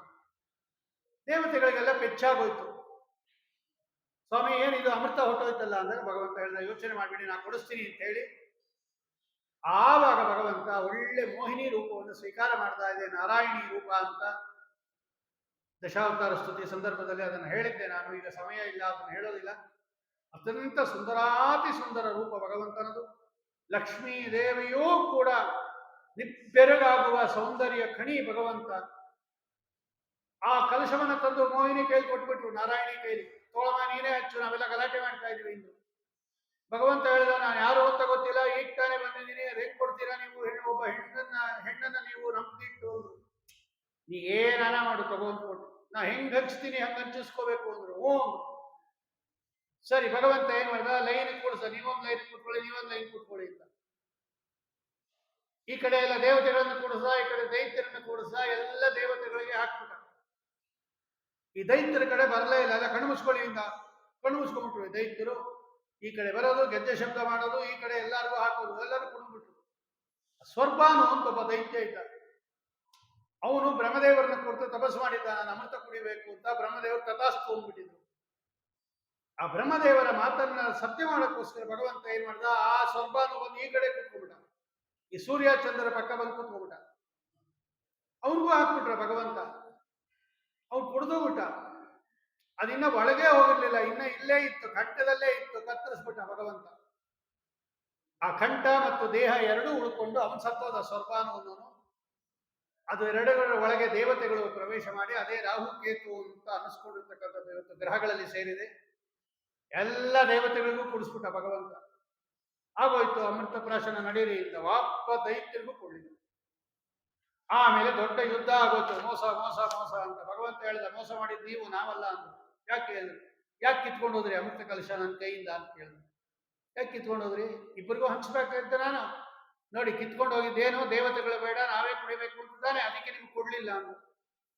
ಭಗವಂತನೇ ಬಿಟ್ಟಿರ್ತಾನೆ, ಆಚಾರ ಬರೀತಾರೆ. ಆಮೇಲೆ ಎಲ್ಲರೂ ಹೋಗ್ರಿ ಆಯ್ತು ಅಂದ್ಬಿಟ್ಟ. ದೊಡ್ಡ ಯುದ್ಧ ಆಯ್ತು. ಈ ದೈತ್ಯರನ್ನ ಸೋಲಿಸ್ಬಿಟ್ರು ದೇವತೆಗಳು. ಸಮುದ್ರ ಮತನ ಆಗೋಯ್ತು. ಭಗವಂತ ಹೇಳ್ದ, ಯಾರ್ಯಾರಿಗೆ ಈ ಅಮೃತ ಸಿಕ್ಕಿದೆಯೋ ಮೋಕ್ಷನು ಅವ್ರಿಗೆ ಕೊಡೋದು. ಈ ಅಮೃತ ಸಿಕ್ಕಿದವ್ರಿಗೆ ಆ ಅಮೃತ, ನಿಮ್ಗೆಲ್ಲ ಅಮೃತ ಸಿಕ್ಕಿದೆ ನಿಮ್ಗೆ ಮೋಕ್ಷ, ನಿಮ್ಗೆಲ್ಲ ಅಮೃತ ಸಿಕ್ಕಿಲ್ಲ ಕೊಡಲ್ಲ ಅಂತ ಭಗವಂತ. ಆಮೇಲೆ ಏನಾಯ್ತು ಅಂದ್ರೆ, ಈ ರುದ್ರದೇವರಿಗೆ ಮೋಹಿನಿ ಅವತಾರ ನೋಡ್ಬೇಕು ಅಂತ ಆಸೆ ಆಗೋಯ್ತು. ಅವ್ರೇನು ಸರಿಯಾಗಿ ನೋಡಿದ್ರು ಇಲ್ವೋ, ಅದು ವಿಷ ಕೊಡ್ತಿದ್ದಾರೆ ಪಾಪ, ತಲೆನೋವು ಅವ್ರಿಗೆ. ಇನ್ನೊಂದ್ಸಲ ನೋಡ್ಬೇಕು ಅಂತ ಆಸೆ ಆಯ್ತು. ಸರಿಯಾಗಿ ನೋಡಿದ್ರು ಇಲ್ವೋ, ಸ್ವಾಮಿ ನಿನ್ನ ಮೋಹಿನಿ ರೂಪ ನೋಡ್ಬೇಕು. ಬಂದ್ರು ವೈಕುಂಠಕ್ಕೆ. ಹರನೊಂದಿನ ವೈಕುಂಠಕ್ಕೆ ಬರಲು ತಾತಗೆ ವಂದಿಸಲು, ನಿನ್ನ ತರುಣಿ ರೂಪವ ನೋಡುವೆನೆನಲು ಹರಿತಾನ ಸುನಗಲು, ಕರೆದು ಸೈರಿಸಲಾರೆ ನೀಯನಲು ಹಠನೇ ಕುಳ್ಳಿರಲು, ಹರನು ಹಠನೇ ಕುಳ್ಳಿರಲು. ಕರುಣಿಗಳ ರಸನು ಹರನ ಮಗವ ನುಡಿ ಅರುಣೋದಯಕ್ಕೆ ಬಾ ಎಂದು ಕಳುಹಿದ ವೃಷಭ, ಎರಿದ ವಿಷಧರನ್ಯಾರೇ ಬೇಡಮ್ಮಯ್ಯ. ನಾಳೆ ಬಾ ಅಂತ ಭಗವಂತ. ಸ್ವಾಮಿ ನಿನ್ನ ಮೋಹಿನಿ ರೂಪ ನೋಡ್ಬೇಕು ಆಸೆ ಆಗ್ತಾ ಇದೆ ಅಂದ್ರು. ಅಯ್ಯೋ ಬೇಡ, ಅದೆಲ್ಲ ತೋರಿಸ್ಬಾರ್ದು, ನಿಂಗೆ ಆಗಲ್ಲ, ತಡ್ಕೊಬಕ್ಕಾಗಲ್ಲ. ಏನೋ ದೈತ್ಯರನ್ನ ಮೋಹ ಮಾಡಕ್ಕೆ ತಗೊಂಡಿದ್ದೆ, ಬೇಡಪ್ಪ, ಹಠ ಮಾಡಬೇಡ ಅಂತ. ಇಲ್ಲ ಸ್ವಾಮಿ ನಾನು ನೋಡ್ಬೇಕು ಅಂತ ಹಠ ಮಾಡಿದ್ರು. ಹಠದಿ ಕುಳ್ಳಿರಲು. ಸರಿ, ನಾಳೆ ಬೆಳಗ್ಗೆ ಬಾ, ಅರುಣೋದಯಕ್ಕೆ ತೋರಿಸ್ತೀನಿ ಅಂತ ಭಗವಂತ. ಸರಿ, ಮಾರನೇ ದಿನ ಬಂದ್ರು ಇವರು. ಅರುಣೋದಯಕ್ಕೆ ಗಂಗಾಧರ ಬರಲು, 16 ವರ್ಷದ ತರುಣಿ ರೂಪದಿ ಹರಿವನದೊಳಗಿರಲು, ಚರಡಕದಕಾಗ್ರದಿ ಧರಣಿ ಬರೆಯುತ್ತ ನಿಂತಿರಲು, ಸೆರಗ ಪಿಡಿಯೆ ಬರಲು ಹರನು ಸೆರಗ ಪಿಡಿಯೆ ಬರಲು, ಕರದಿ ಶಂಖಗದೆ ಚಕ್ರ ತೋರಲು ಹರನು ನಾಚಿತಲೆ ತಗ್ಗಿಸಿ ನಿಂತ ವೃಷಭ. ಸರಿ, ಬೆಳಗ್ಗೆ ಬಂದ ತಕ್ಷಣ ಭಗವಂತ ವೈಕುಂಠದ ಹೊರಗಡೆ ಉದ್ಯಾನವನದಲ್ಲಿ ಸುಂದರ ಸ್ತ್ರೀ ರೂಪ ತಾಳಿ ನೆಲ ಗೀಚ್ತಾ ನಿಂತಿದ್ದಾನೆ ಮರದ ಕೆಳಗೆ. ಈ ರುದ್ರದೇವರು ಬಂದು ಸೀದಾ ಸೆರಗು ಹಿಡ್ಕೊಂಡ್ಬಿಟ್ರು ಆ ಮೋಹಿನಿ. ಸೆರಗು ಮುಟ್ಟಿದ ತಕ್ಷಣ ಭಗವಂತ ಶಂಖಚಕ್ರ ಗದಾಪದ್ಮಧಾರಿಯಾಗಿ ನಿಂತ್ಕೊಂಡ್ಬಿಟ್ಟ. ನೋಡಿದೆ, ಅದಕ್ಕೆ ಬೇಡ ಅಂತ ಹೇಳಿದ್ದು. ಕರೆದು ಸೈರಿಸಲಾರೆ ನೀಯನಲು, ಅದಕ್ಕೆ ನಾ ಬೇಡ ಅಂತ ಹೇಳಿದ್ದು. ಯಾವಾಗ ಭಗವಂತ ಹಿಂಗೆ ಹೇಳ್ದ, ತಲೆ ತಗ್ಗಿಸಿ ನಿಂತ್ಕೊಂಡ್ಬಿಟ್ರು ರುದ್ರದೇವರು.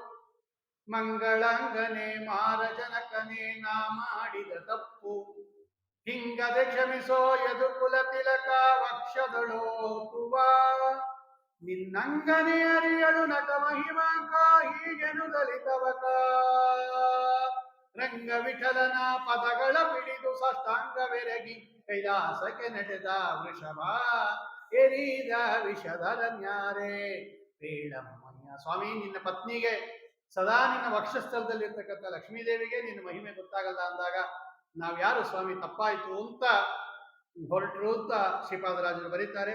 ಆಮೇಲೆ ಆ ರುದ್ರದೇವರಿಗೆ ವೀರ್ಯಸ್ಕರನಾಗಿ, ರುದ್ರದೇವರ ವೀರ್ಯ ಬಿದ್ದಿದ ಜಾಗ ಎಲ್ಲ ಅವರ ದೊಡ್ಡ ದೊಡ್ಡ ಕ್ಷೇತ್ರಗಳಾಗಿ, ಅದು ಸಮುದ್ರದಲ್ಲಿ, ನದಿಯಲ್ಲಿ, ಬೆಟ್ಟದ ಮೇಲೆ. ಅದಕ್ಕೆ ರುದ್ರದೇವರ ದೇವಸ್ಥಾನ ಎಲ್ಲೆಲ್ಲೋ ಇದೆ ಇವತ್ತು.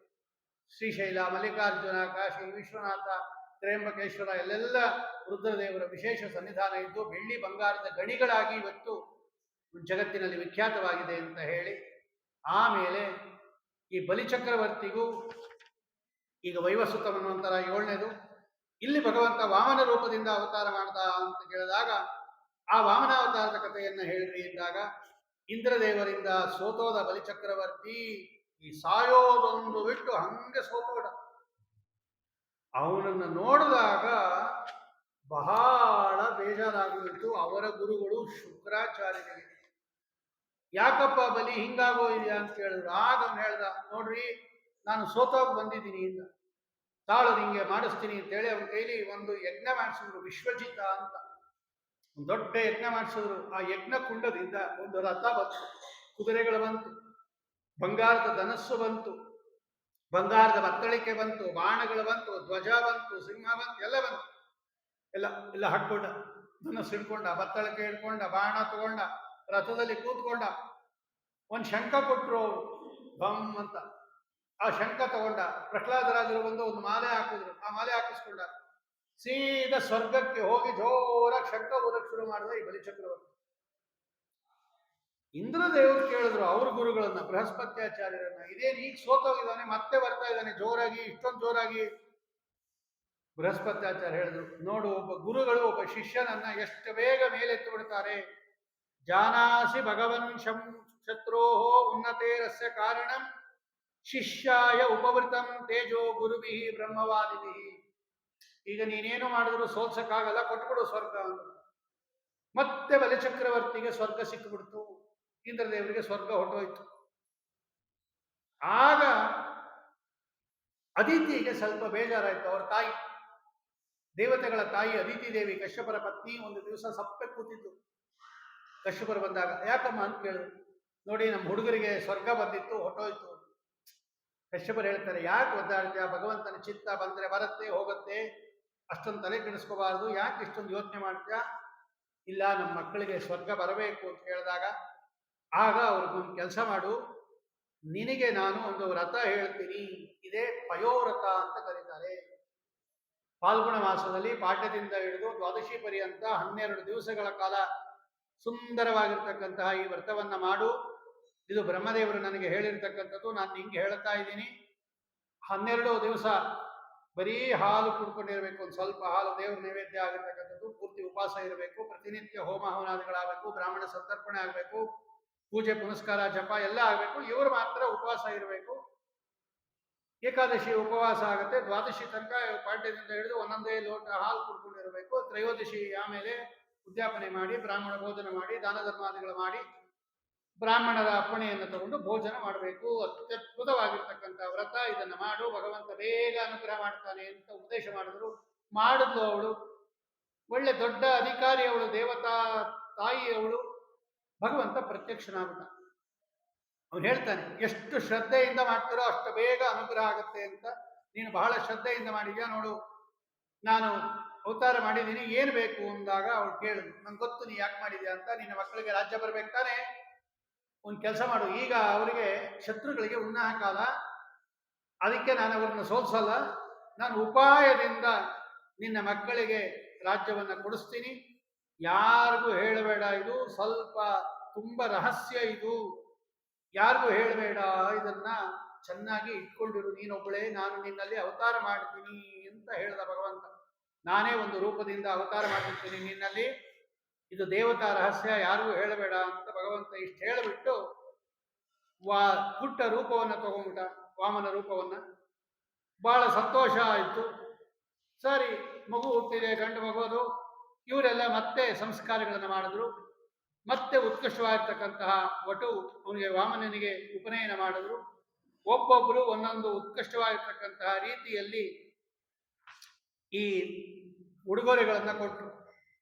ಕೋಪಿನ ತಾಯಿ ಹಾಕಿದ್ರು, ಬೃಹಸ್ಪತ್ಯಾಚಾರ್ಯ ಬ್ರಹ್ಮಸೂತ್ರ ಕೊಟ್ಟರು, ಕಶ್ಯಪ ಋಷಿಗಳು ಉಡುದಾರ ಕೊಟ್ಟರು, ಸವಿತಾ ಬ್ರವೀತ್ ಸೂರ್ಯ ಗಾಯತ್ರಿ ಮಂತ್ರವನ್ನ ಪಠನ ಮಾಡಿದ, ಕೃಷ್ಣಾಂಜನವನ್ನ ಭೂಮಿ ಕೊಡ್ತು, ದಂಡವನ್ನ ದಿಗ್ದೇವತೆಗಳು ಕೊಟ್ಟರು, ಕಮಂಡಲವನ್ನ ಬ್ರಹ್ಮದೇವರು ಕೊಟ್ಟರು, ದರ್ಭೆಗಳನ್ನ ಸಪ್ತಋಷಿಗಳು ಕೊಟ್ಟರು, ಅಕ್ಷಮಾಲವನ್ನ ಸರಸ್ವತಿ ಕೊಟ್ಟಳು,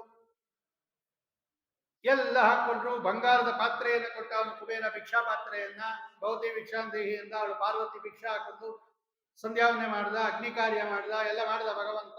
ಸೀದಾ ಈ ಬಲಿಚಕ್ರವರ್ತಿ 100ನೇ ಅಶ್ವಮೇಧ ಯಾಗ ಮಾಡ್ತಾ ಇದ್ದಾನೆ. ಬರೂಚ್ ಭೃಗುವತ್ಸ ಅಂತ ಇವತ್ತು ನರ್ಮದಾ ನದಿ ತೀರದಲ್ಲಿ ಅಲ್ಲಿಗೆ ಬಂದ ಹಯವಾಟ್ ಅಶ್ವಮೇಧದ ಶಾಲೆಗೆ. ಏನು ತೇಜಪುಂಜನಾಗಿದ್ದಾನೆ ಭಗವಂತ. ಕೇಳ್ದ ಅವನು, ಯಾರಪ್ಪ ನೀನು? ಅಗ್ನಿನ, ವರುಣನ, ಯಾರು ನೀನು? ಸನತ್ ಕುಮಾರನ? ಇಷ್ಟು ದಿನ ಯಾರು ಬಂದೇ ಇರಲಿಲ್ಲ. ಸರಿ, ಯಾರಾದ್ರೇನು, ಸ್ವಾಗತ ಬಾ ಅಂತ ಹೇಳಿ ಪಾದ ಪ್ರಕ್ಷಾಳನೆ ಮಾಡಿ ತಲೆ ಮೇಲೆ ಪಾದೋದಕ ಹಾಕೊಂಡು ಕೇಳ್ದ ಅವನು, ಏನ್ ಬೇಕು ನಿಂಗೆ ವಾಮನ? ಬಟ್ಟು ಏನ್ ಬೇಕು ನಿಂಗೆ? ನಿಂಗೇನು ಹಸು ಬೇಕಾ, ಬಂಗಾರ ಬೇಕಾ, ಆನೆ ಬೇಕಾ, ಕುದುರೆ ಬೇಕಾ, ಕನ್ಯಾ ಬೇಕಾ, ಗ್ರಾಮಗಳು ಬೇಕಾ, ಮುಷ್ಟಾನ್ನ ಭೋಜನ ಬೇಕಾ? ಏನು ಬೇಕಾದ್ರೂ ಕೇಳ್ಕೊಡ್ತೀನಿ. ಸ್ವಲ್ಪ ದುರಾಂಕಾರ ಈ ಬಲಿ. ಅವನು ಒಳ್ಳೆಯವನೇ, ಬಲಿಚಕ್ರವರ್ತಿ, ಕರ್ಮಜ ದೇವತೆ ಅವನು. ಆದರೆ ಅವನಿಗೆ ಅಸುರ ವೇಷ. ಅವನೊಳಗಡೆ ಬಲಿ ಅಂತ ಒಬ್ಬ ದೈತ್ಯ ಇದ್ದಾನೆ. ಆ ದೈತ್ಯನ ಆವೇಶದಿಂದ ಇವನಿಗೆ ಸ್ವಲ್ಪ ದುರಾಂಕಾರ. ಏನ್ ಬೇಕೋ ಕೇಳ್ಕೊ, ನಾ ಕೊಡ್ತೀನಿ ಇಂದ. ಭಗವಂತ ಹೊಗಳದ ಚೆನ್ನಾಗಿ. ಓ ಬಲಿ, ಎಂತ ಮಾತಾಡ್ತೀಪ, ಎಂತ ವಂಶದಲ್ಲಿ ಬಂದವನು ನೀನು, ಏನ್ ದೊಡ್ಡ ವಂಶ ನಿಂದು. ನೀನು ವೈರೋಚನ, ನಿಮ್ಮ ಹಿರಣ್ಯಕಶಿಪು ಏನು, ಹಿರಣ್ಯಾಕ್ಷ ಏನು, ಆ ಹಿರಣ್ಯಕಶಿಪುವಿನ ಮಗ ಪ್ರಹ್ಲಾದ ಏನು, ಎಲ್ಲ ಮಹಾನುಭಾವರು. ಅವರ ಮಗ ವಿರೋಚನ, ಅವರ ಮಗ ನೀನು ಬಲಿ. ನಿಮ್ಮ ಕುಲಕ್ಕೆ ತಕ್ಕಂತೆ ಮಾತಾಡಿದ್ಯಾ. ಆದರೆ ನಾವು ಬ್ರಾಹ್ಮಣರು, ನಾವು ಹಂಗೆಲ್ಲ ಸಿಕ್ಕಾಬಟ್ಟೆ ಕೇಳಬಾರದು, ಜಾಸ್ತಿ ತಗೋಬಾರದು. ನೈನ ಪ್ರಾಪ್ನೋತಿ ವೈವಿಧ್ಯಾನ್ ಯಾವದತ್ತ ಪರಿಗ್ರಹ. ಜಾಸ್ತಿ ದಾನ ತಗೊಂಡ್ರೆ ನಮ್ಮ ತಪಸ್ಸು ಎಲ್ಲ ಹೊಟ್ಟೋಗತ್ತಪ್ಪ. ಬೇಡ ಬೇಡ, ನಂಗೆ 3 ಹೆಜ್ಜೆ, ನಿನ್ನ ಹೆಜ್ಜೆಯಲ್ಲಿ ನನ್ನ ಹೆಜ್ಜೆ ಇದೆಯಲ್ಲ ನೋಡು, ಕಾಣಿಸ್ತಾ ಇದೆಯಲ್ಲ, ನನ್ನ ಹೆಜ್ಜೆಯಲ್ಲಿ 3 ಹೆಜ್ಜೆ ಭೂಮಿಯನ್ನು ಕೊಟ್ಬಿಡು ಸಾಕು. ನಕ್ಕು ಬಿಟ್ಟ ಅವನು ಬಲಿಚಕ್ರವರ್ತಿ. ಏನ್ ನನ್ನನ್ನು ಇಷ್ಟೊಂದೆಲ್ಲ ಹೊಗಳ್ಬಿಟ್ಟು ಇಷ್ಟೇ ಕೇಳ್ತಾ ಇದೆಯಾ? ನೀನು ಸಣ್ಣ ಹುಡುಗ ಅನ್ಕೊಂಡಿದ್ದೆ, ನೀನು ಬುದ್ಧಿನೂ ಸಣ್ಣದು. ಇನ್ನೊಂದು ಚಾನ್ಸ್ ಕೊಡ್ತೀನಿ, ಕೇಳ್ಕೋಬೇಕಾದಷ್ಟು. ಆಗ ಅವನು ಹೇಳ್ದ, ಬ್ರಾಹ್ಮಣರು ಹಂಗೆಲ್ಲ ಕೇಳಬಾರದು, ತೃಪ್ತಿ ಇರಬೇಕು ಬ್ರಾಹ್ಮಣರಿಗೆ. ಯಾರಿಗೆ ತೃಪ್ತಿ ಇಲ್ಲ, ಹಂಗೆ 3 ಲೋಕ ಕೊಟ್ಟರು ಉಳಿಯಲ್ಲ. ಎದೃಚ್ಛಾ ಉಪನ್ನೇನ ಸಂತುಷ್ಟೋ ವರ್ತತೆ ಸುಖಂ, ಎದೃಚ್ಛಾ ಲಾಭ ಸಂತುಷ್ಟ ತೇಜೋ ವಿಪ್ರಸ್ಯ ವರ್ತತೆ. ಯಾರು ಎದೃಚ್ಛಾ ಲಾಭದಿಂದ ಇರ್ತಾರೋ ಅವ್ರ ತೇಜಸ್ಸು ಇರುತ್ತೆ. ನಂಗೆ 3 ಹೆಜ್ಜೆ ಕೊಟ್ಕೊಡು ಅಂದ. ಸರಿ ಇಂದ. ಅವ್ರು ಶುಕ್ರಾಚಾರ್ಯ ಹೇಳ್ದ, ಸಂಕಲ್ಪ ಮಾಡಿಸಿ ನಾನು ಕೊಡ್ತೀನಿ, ಭೋಜನ ಇವನಿಗೆ ದಾನ ಕೊಡ್ಬೇಕು, ಭೂದಾನ ಅಂತ. ಆಗ ಅವ್ರು ಹೇಳಿದ್ರು, ಲೇ ಬಲಿಚಕ್ರವರ್ತಿ, ಸತ್ತಾಳು, ಯಾರೇನು ಬಂದಿರೋದು ಅಂತ ತಿಳ್ಕೊಂಡಿದ್ಯಾ? ಇವನೇನು ಮಾಯಾಮಾನಕ, ನಿಜವಾದ ಬ್ರಹ್ಮಚಾರಿ ಅಲ್ಲ ಇವನು, ಸಾಕ್ಷಾತ್ ವಿಷ್ಣು ಪರಮಾತ್ಮ. ಕಶ್ಯಪ ಋಷಿಗಳಿಗೆ ಅದಿತಿಯಲ್ಲಿ ಹುಟ್ಟಿರ್ತಕ್ಕಂಥದ್ದು. ನೀನ್ ದೇವ ಕಾರ್ಯ ಸಾಧನೆ ಮಾಡ್ಕೊಂಡಿದ್ದಾನೆ. ಇವನೇನು ಮಾಡ್ತಾನೆ ಗೊತ್ತಾ? 1 ಹೆಜ್ಜೆಯಿಂದ ಭೂಮಿಯನ್ನು ಅಳೆದು ಬಿಡ್ತಾನೆ, ಇನ್ನೊಂದು ಹೆಜ್ಜೆಯಿಂದ ಆಕಾಶ ಸ್ವರ್ಗಲೋಕವನ್ನು ಅಳೆದು ಬಿಡ್ತಾನೆ. ಅಷ್ಟೇ ನಿಂದ ರಾಜ್ಯ ಇರೋದು. 3ನೇ ಹೆಜ್ಜೆಗೆ ಜಾಗನೇ ಇರಲ್ಲ. ಏನ್ ಕೊಡ್ತೀಯ ನೀನು? ಹಂಗೆಲ್ಲ ದಾನ ಸುಮ್ಮನೆ ಎಲ್ಲ ಕೊಡಬಾರ್ದು. 100 ರೂಪಾಯಿ ಬಂದ್ರೆ 20 ರೂಪಾಯಿ ಮಾತ್ರ ದಾನ ಕೊಡ್ಬೇಕು. ನೀನ್ ಎಲ್ಲ ಕೊಟ್ಬಿಟ್ಟು ಬರಿಗೈದ ಎಲ್ಲ ದಾನ ಕೊಟ್ಬಿಟ್ಟು ಹಂಗಾಗಬಾರ್ದು. ಬೇಡ, ಆಗಲ್ಲ ಅಂತ ಹೇಳು. ಆಗ ಅವನು ಹೇಳ್ದ, ಇಲ್ಲ ಕೊಡ್ತೀನಿ ಅಂತ ಹೇಳ್ಬಿಟ್ಟಿದ್ದೀನಿ, ಸಂಕಲ್ಪ ಮಾಡ್ಬಿಟ್ಟು. ಪರವಾಗಿಲ್ಲ ಅಂದ್ರು. ಪ್ರಾಣ ಹೋಗೋ ಸಂದರ್ಭದಲ್ಲಿ ಸುಳ್ಳು ಹೇಳಿದ್ರೆ ಏನ್ ತೊಂದರೆ ಇಲ್ಲ, ಕೊಡಲ್ಲ ಅಂತ ಹೇಳೋದು. ಎಲ್ಕೋಲ್ ಒಪ್ಕೊಳ್ಳಿಲ್ಲ ಬಲಿಚಕ್ರವರ್ತಿ. ನಾ ಕೊಡ್ತೀನಿ ಅಂತ ಹೇಳಿದ್ದೀನಿ, ಅದು ಏನೇ ಆಗಲಿ ನಾ ಕೊಟ್ಟೇ ಕೊಡ್ತೀನಿ ಇಲ್ಲ. ಅವ್ರಿಗೂ ಕೋಪ ಬಂದ್ಬಿಟ್ಟು, ನನ್ನ ಮಾತು ಕೇಳ್ತಾ ಇಲ್ಲ ಅಲ್ವ ನೀನು, ನಿಂಗೆ ಐಶ್ವರ್ಯ ಎಲ್ಲ ನಾಶ ಆಗಲಿ ಅಂದ್ರು. ಪರವಾಗಿಲ್ಲ ಅಂದ. ಕೃಷ್ಣಾರ್ಪಣಮಸ್ತು ಅಂತ ಕೊಟ್ಟೇ ಬಿಟ್ಟ. ದೊಡ್ಡ ರೂಪವನ್ನು ಸ್ವೀಕಾರ ಮಾಡಿದ ಭಗವಂತ. ತ್ರಿವಿಕ್ರಮ ರೂಪವನ್ನು ಸ್ವೀಕಾರ ಮಾಡ್ತಾ ಇದ್ದಾನೆ. ಏನು ಕೈ ಹಿಂಗೆ ಚಾಚಿದ, ಎಲ್ಲ ದಿಕ್ಕುಗಳು ಸೇರ್ಕೊಂಡು ಒಂದು ಕಾಲ ಮೇಲೆತ್ತದ, ಅದು ಪೂರ್ತಿ ಭೂಮಿಯೆಲ್ಲ ಹರಡ್ಬಿಟ್ಟು ಮೇಲೋಟೋಯ್ತದು. ಅಂತರಿಕ್ಷ ಲೋಕಕ್ಕೂ ಹೋಯ್ತು, ಸ್ವರ್ಗಲೋಕಕ್ಕೂ ಹೋಯ್ತು, ಅದರ ಮೇಲಿನ ಲೋಕಕ್ಕೂ ಹೋಯ್ತು. ಕಟಾಹನೇ ಬಡದಾಕ್ಬಿಡ್ತದೆ. ಬ್ರಹ್ಮಾಂಡ ಕಟಾಹ ಒಡೆದು ಆಚೆಗೆ ಹೋಗಿ ಆ ಬಾಹ್ಯ ಜಲಧಾರ ಒಳಗಡೆ ಬಂದು ಅದರಿಂದ ನೀರಿನಿಂದ ಪಾದವನ್ನು ತೊಳೆದು ಬ್ರಹ್ಮದೇವರು. ಆ ಪಾದೋದಕನೇ ಇವತ್ತು ಗಂಗಾ ನದಿ ಆಗಿರೋದು. ಸರಿ, ಆಮೇಲೆ ಕಟ್ಟಾಕಿಸಿದ ಭಗವಂತ. ಗರುಡ ದೇವರಿಂದ ಕಟ್ಟಾಕಿಸಿದ. ಕಟಾಕ ಬಲಿನ ವರ್ಣಪಾಶದಿಂದ ಅಂತ ಅಂತೆಲ್ಲ ಕೂಗಿ ಶುರು ಮಾಡಿದ್ರು ದೈತ್ಯರು. ಕೇಳಿದ ಅವನು ಪರಮಾತ್ಮ, 3 ಹೆಜ್ಜೆ ಕೊಡ್ತೀನಿ ಅಂತ ಹೇಳಿದ್ದಿ, 2 ಹೆಜ್ಜೆ ಆಗಿರೋದು, ಇನ್ನೊಂದು ಹೆಜ್ಜೆ ಎಲ್ಲಿ ಇಡ್ಲಿ? ಆಗ ಬಲಿ ಹೇಳ್ದ, ಸ್ವಾಮಿ ತಪ್ಪಾಯ್ತು, ಕ್ಷಮಾ ಮಾಡ್ಬಿಡು. ವಚೋವೇಳೀಕಂ ಶಿರೋಶಿವ, ನನ್ನ ಮಾತನ್ನ ಸುಳ್ಳು ಮಾಡಿಸ್ಬೇಡ. ಏನಾದರೂ ಮಾಡಿ ಸತ್ಯ ಮಾಡು. ನಾನು ಅಂತ ತುಂಬಾ ಹೆದರ್ಕೋತೀನಿ. ನಾನು ಏನಕ್ಕೂ ಹೆದರೋದಿಲ್ಲ. ನರಕಕ್ಕೆ ಹೋದ್ರೂ ಪರ ಇಲ್ಲ, ಸ್ವರ್ಗಿದು ಈ ಪದಚ್ಯುತ ಆದ್ರೂ ಪರ ಇಲ್ಲ, ಐಶ್ವರ್ಯ ಹೋದ್ರೂ ಪರ ಇಲ್ಲ, ಶಾಪ ಬಂದ್ರೂ ಪರ ಇಲ್ಲ, ಕಟ್ಟಾಕಿದ್ರೂ ಪರ ಇಲ್ಲ. ಆದರೆ ಬಲಿಚಕ್ರವರ್ತಿ ಕೊಟ್ಟ ಮಾತಿಗೆ ತಪ್ಪು ಬಿಟ್ಟ ಅಂತ ಆಗಬಾರ್ದು. ದಯವಿಟ್ಟು ನಿನ್ನ 3ನೇ ಪಾದವನ್ನ ಕುರು ಶೀರ್ಷ್ಣಿ ಮೇ ನಿಜಂ, ನಿನ್ನ ಪಾದವನ್ನು ನನ್ನ ತಲೆ ಮೇಲೆ ಇಟ್ಟುಬಿಡು, ಅದೇ 3ನೇ ಹೆಜ್ಜೆ ಅಂತ ತಿಳ್ಕೊಂಡ್ಬಿಡು, ದಯವಿಟ್ಟು ಉದ್ಧಾರ ಮಾಡುವಂದಾಗ. ಆಗ ಭಗವಂತ ಹೇಳ್ತಾನೆ, ಯೋಚನೆ ಮಾಡಬೇಡ ಬಲಿ, ನಾನೇ ನಿನ್ನ ಮುಂದಿನ ಮನ್ವಂತರದಲ್ಲಿ ನಾನೇ ನಿನ್ನ ಇಂದ್ರ ಪದವಿಯಲ್ಲಿ ಕೂಡಿಸ್ತೀನಿ, ಯೋಚನೆ ಮಾಡಬೇಡ ಅಂತೇಳಿ ಆ ಭಗವಂತ ವಾಮನ ರೂಪಿ ಪರಮಾತ್ಮ ಬಲಿಯನ್ನ ರಸಾತಲಕ್ಕೆ ತಳ್ಳಿ ಪ್ರಹ್ಲಾದರಾಜರನ್ನು ಹೇಳಿದ, ಪ್ರಹ್ಲಾದ ನೀನು ಹೋಗು, ಆ ನಿಮ್ಮ ಮೊಮ್ಮಗನನ್ನ ನೋಡಿಕೊಂಡು ಅಲ್ಲೇ ಆನಂದವಾಗಿರು, ಅದರೊಳಗಡೆ ಭಗವಂತ ನನ್ನನ್ನು ಚಿಂತನೆ ಮಾಡು ಅಂತ ಹೇಳಿ ಪ್ರಹ್ಲಾದರಾಜರನ್ನು ಕಳಿಸಿ ಬಲಿಚಕ್ರವರ್ತಿಯನ್ನ ರಸಾತಲಕ್ಕೆ ತಳ್ಳಿ ಇಂದ್ರದೇವರಿಗೆ ಸ್ವರ್ಗವನ್ನ ಕೊಟ್ಟು ಅಲ್ಲಿ ಉಪೇಂದ್ರ ಅಂತಕ್ಕಂಥ ರೂಪದಿಂದ ಅಲ್ಲೂ ಇದ್ದಾನೆ, ವಾಮನ ಅನ್ನತಕ್ಕಂಥ ರೂಪದಿಂದ ರಸಾತಲದಲ್ಲೂ ಇದ್ದಾನೆ ಅಂತ ಹೇಳಿ ವಾಮನಾವತಾರದ ಕಥೆಯನ್ನ ನಿರೂಪಣೆ ಮಾಡ್ತಕ್ಕಂಥವರಾಗಿ, ಆಮೇಲೆ ಭಗವಂತ ವಾಮನಾವತಾರ ಆದ ಮೇಲೆ ಈ ಮತ್ಸ್ಯಾವತಾರದ ಕಥೆಯನ್ನ ಹೇಳ್ರಿ ಅಂತ ಕೇಳ್ತಾನೆ ಪರೀಕ್ಷಿತ್ ರಾಜ. ಯಾಕೆ ಅವನು ಅಷ್ಟೊಂದು ಜಿಗುಪ್ಸಿತವಾಗಿರ್ತಕ್ಕಂಥ ಮೀನಿನ ರೂಪವನ್ನು ತಗೊಂಡ? ಅದು ಲೋಕದಲ್ಲಿ ಜಿಗುಪ್ಸಿತ ರೂಪ, ಅದು ಅದನ್ನು ಯಾಕೆ ತಗೊಂಡ ಭಗವಂತ? ಕೆಟ್ಟ ವಾಸನೆ ಯಾಕದು ಅಂದಾಗ ಶುಕಾಚಾರ್ಯ ಹೇಳ್ತಾರೆ, ಹಂಗಲ್ಲಪ್ಪ, ಬ್ರಾಹ್ಮಣರ, ಗೋವುಗಳ, ಭೂಮಿಗಳ, ವೇದಗಳ ರಕ್ಷಣೆ ಮಾಡಕ್ಕೆ ಭಗವಂತ ತನಗೆ ಇಚ್ಛೆ ಬಂದ ರೂಪವನ್ನು ತಗೋತಾನೆ. ನೋಡು, ಒಂದ್ಸಲ ಸತ್ಯವ್ರತ ಅಂತ ಒಬ್ಬ ರಾಜ, ಅವನು ಕೃತಮಾಲಾ ನದಿಗೆ ಹೋದ, ಜಲತರ್ಪಣ ಕೊಡಬೇಕು ಅಂತ ಕೈಯಲ್ಲಿ ನೀರು ತಗೊಂಡ, ಒಂದು ಮೀನು ಬಂದ್ಬಿಟ್ಟು ನೀರಿನ ಜೊತೆಗೆ ಬಿಟ್ಬಿಟ್ಟ, ತಿರ್ಗಾ ನದಿಗೆ ಬಿಟ್ಬಿಟ್ಟ. ಆಗ ಆ ಮೀನು ಮಾತಾಡ್ತಂತೆ, ರಾಜನ್ ಬಿಡಬೇಡ, ನನ್ನ ರಕ್ಷಣೆ ಮಾಡು, ಕರ್ಕೊಂಡು ಹೋಗು ನಿಮ್ಮ ಮನೆಗೆ, ಯಾಕೆಂದ್ರೆ ಇಲ್ಲಿ ದೊಡ್ಡ ಮೀನುಗಳೆಲ್ಲ ನಮ್ಮನ್ನು ತಿಂದು ಬಿಡುತ್ತೆ, ನನ್ನನ್ನು ರಕ್ಷಣೆ ಮಾಡು ಅಂತ. ಇದೇನಿದು ಆಶ್ಚರ್ಯಕರ ಮಾತು ಅಂತ ಹೇಳಿ ಕಮಂಡಲದಲ್ಲಿ ಹಾಕೊಂಡು ಮನೆಗೆ ತಗೊಂಡೋದ. ನೋಡ್ತಾನೆ, ಬೆಳಗ್ಗೆ ಆ ಕಮಂಡಲದ ತುಂಬಾ ಬೆಳೆದಿದೆ ಸಣ್ಣ ಮೀನು. ಓ, ಜಾಗ ಸಾಕಾಗಲ್ಲ, ದೊಡ್ಡ ಜಾಗ ಕೊಡು ಅಂತ ಒಂದು ಸರೋವರದಕ್ಕೆ ಬಿಟ್ಟ, ಕಡಾಯಿಯಲ್ಲಿ ಬಿಟ್ಟ, ಕಡಾಯಿ ತುಂಬ ತುಂಬ್ಕೊಂಡ್ಬಿಡ್ತು, ಸರೋವರಕ್ಕೆ ಬಿಟ್ಟ, ಅದ್ರ ತುಂಬ ತುಂಬ್ಕೊಂಡ್ಬಿಡ್ತು. ಇದ್ಯಾವುದಪ್ಪ ಈ ಮೀನು ಈ ಪಾಟಿ ಬೆಳೀತಾ ಇದೆ ಅಂತ ಹೇಳಿ ತಗೊಂಡು ತಿರ್ಗಾ ನದಿಗೆ ಬಿಟ್ಬಿಟ್ಟ. ಅವನು, ನೀನು ಸಾಮಾನ್ಯ ಮೀನಲ್ಲ, ಯಾರೋ ಮಹಾನುಭಾವ ಭಗವಂತನೇ ಆಗಿರ್ಬೇಕು ಅಂತ. ಹೌದು, ಭಗವಂತ ಹೇಳ್ದ, ಹೌದು ನಾನು ಭಗವಂತನೇ, ನಿನಗೋಸ್ಕರ ಬಂದಿದ್ದೀನಿ. ಇವತ್ತಿನಿಂದ 7ನೇ ದಿವಸದಲ್ಲಿ ಒಂದು ಪ್ರಳಯ ಆಗುತ್ತೆ, ಬ್ರಹ್ಮದೇವರ ನಿದ್ರಾ ನಿಮಿತ್ತ ಮಾಡಿಕೊಂಡು ನೈಮಿತ್ತಿಕ ಪ್ರಳಯ ಅಂತ ಕರೀತಾರೆ. 3 ಲೋಕಗಳು ನೀರಲ್ಲಿ ಮುಳುಗೋಗುತ್ತೆ. ಆಮೇಲೆ ತಿರ್ಗಾ ನಾನು ಪ್ರಳಯ ಆದಮೇಲೆ ಜಗತ್ತನ್ನು ಸ್ಥಾಪನೆ ಮಾಡ್ತೀನಿ, 3 ಲೋಕಗಳನ್ನ. ಅದಕ್ಕೆ ಬೇಕಾಗಿರ್ತಕ್ಕಂಥ ಔಷಧಿಗಳನ್ನ, ಲತೆಗಳನ್ನ ನೀನು ಇಟ್ಕೊಂಡು ಒಂದು ಬಂಗಾರದ ಮೀನಿನ ರೂಪದಲ್ಲಿ ಬರ್ತೀನಿ ನಾನು. 1,00,000 ಯೋಜನ ಒಂದೇ ಒಂದು ಕೊಂಬಿರ್ತಕ್ಕಂತಹ ಬಂಗಾರದ ಬಣ್ಣದ ಮೀನಿನ ರೂಪದಲ್ಲಿ ನಾ ಬರ್ತೀನಿ. ನೀನೊಂದು ಕೆಲಸ ಮಾಡು, ಒಂದು ದೋಣಿಯನ್ನು ತಗೊಂಡು ಸಪ್ತರ್ಷಿಗಳನ್ನ ಕೂಡಿಸ್ಕೊಂಡು ಔಷಧಿಗಳನ್ನ, ಲತೆಗಳನ್ನೆಲ್ಲ ಇಟ್ಕೊಂಡು ಆ ದೋಣಿಯನ್ನ ನನ್ನ ಒಂದು ಹಗ್ಗದಿಂದ, ಒಂದು ಸರ್ಪದಿಂದ ನನ್ನ ಕೊಂಬಿಗೆ ಕಟ್ಟಿಬಿಡು. ಆ ಪ್ರಳಯ ಮುಗಿಯೋ ತನಕ ನೀರಿನಲ್ಲಿ ನಿನ್ನ ದೋಣಿಯನ್ನ ಎಳೀತಾ ಇರ್ತೀನಿ, ನಿಮಗೆ ತತ್ವೋಪದೇಶ ಮಾಡ್ತೀನಿ ಅಂತ ಹೇಳಿ, ಅದನ್ನೇ ಮತ್ಸ್ಯಪುರಾಣ ಅಂತ ಕರೀತಾರೆ. ಭಗವಂತ ತತ್ವೋಪದೇಶವನ್ನು ಮಾಡಿರ್ತಕ್ಕಂತಹ ಸುಂದರ.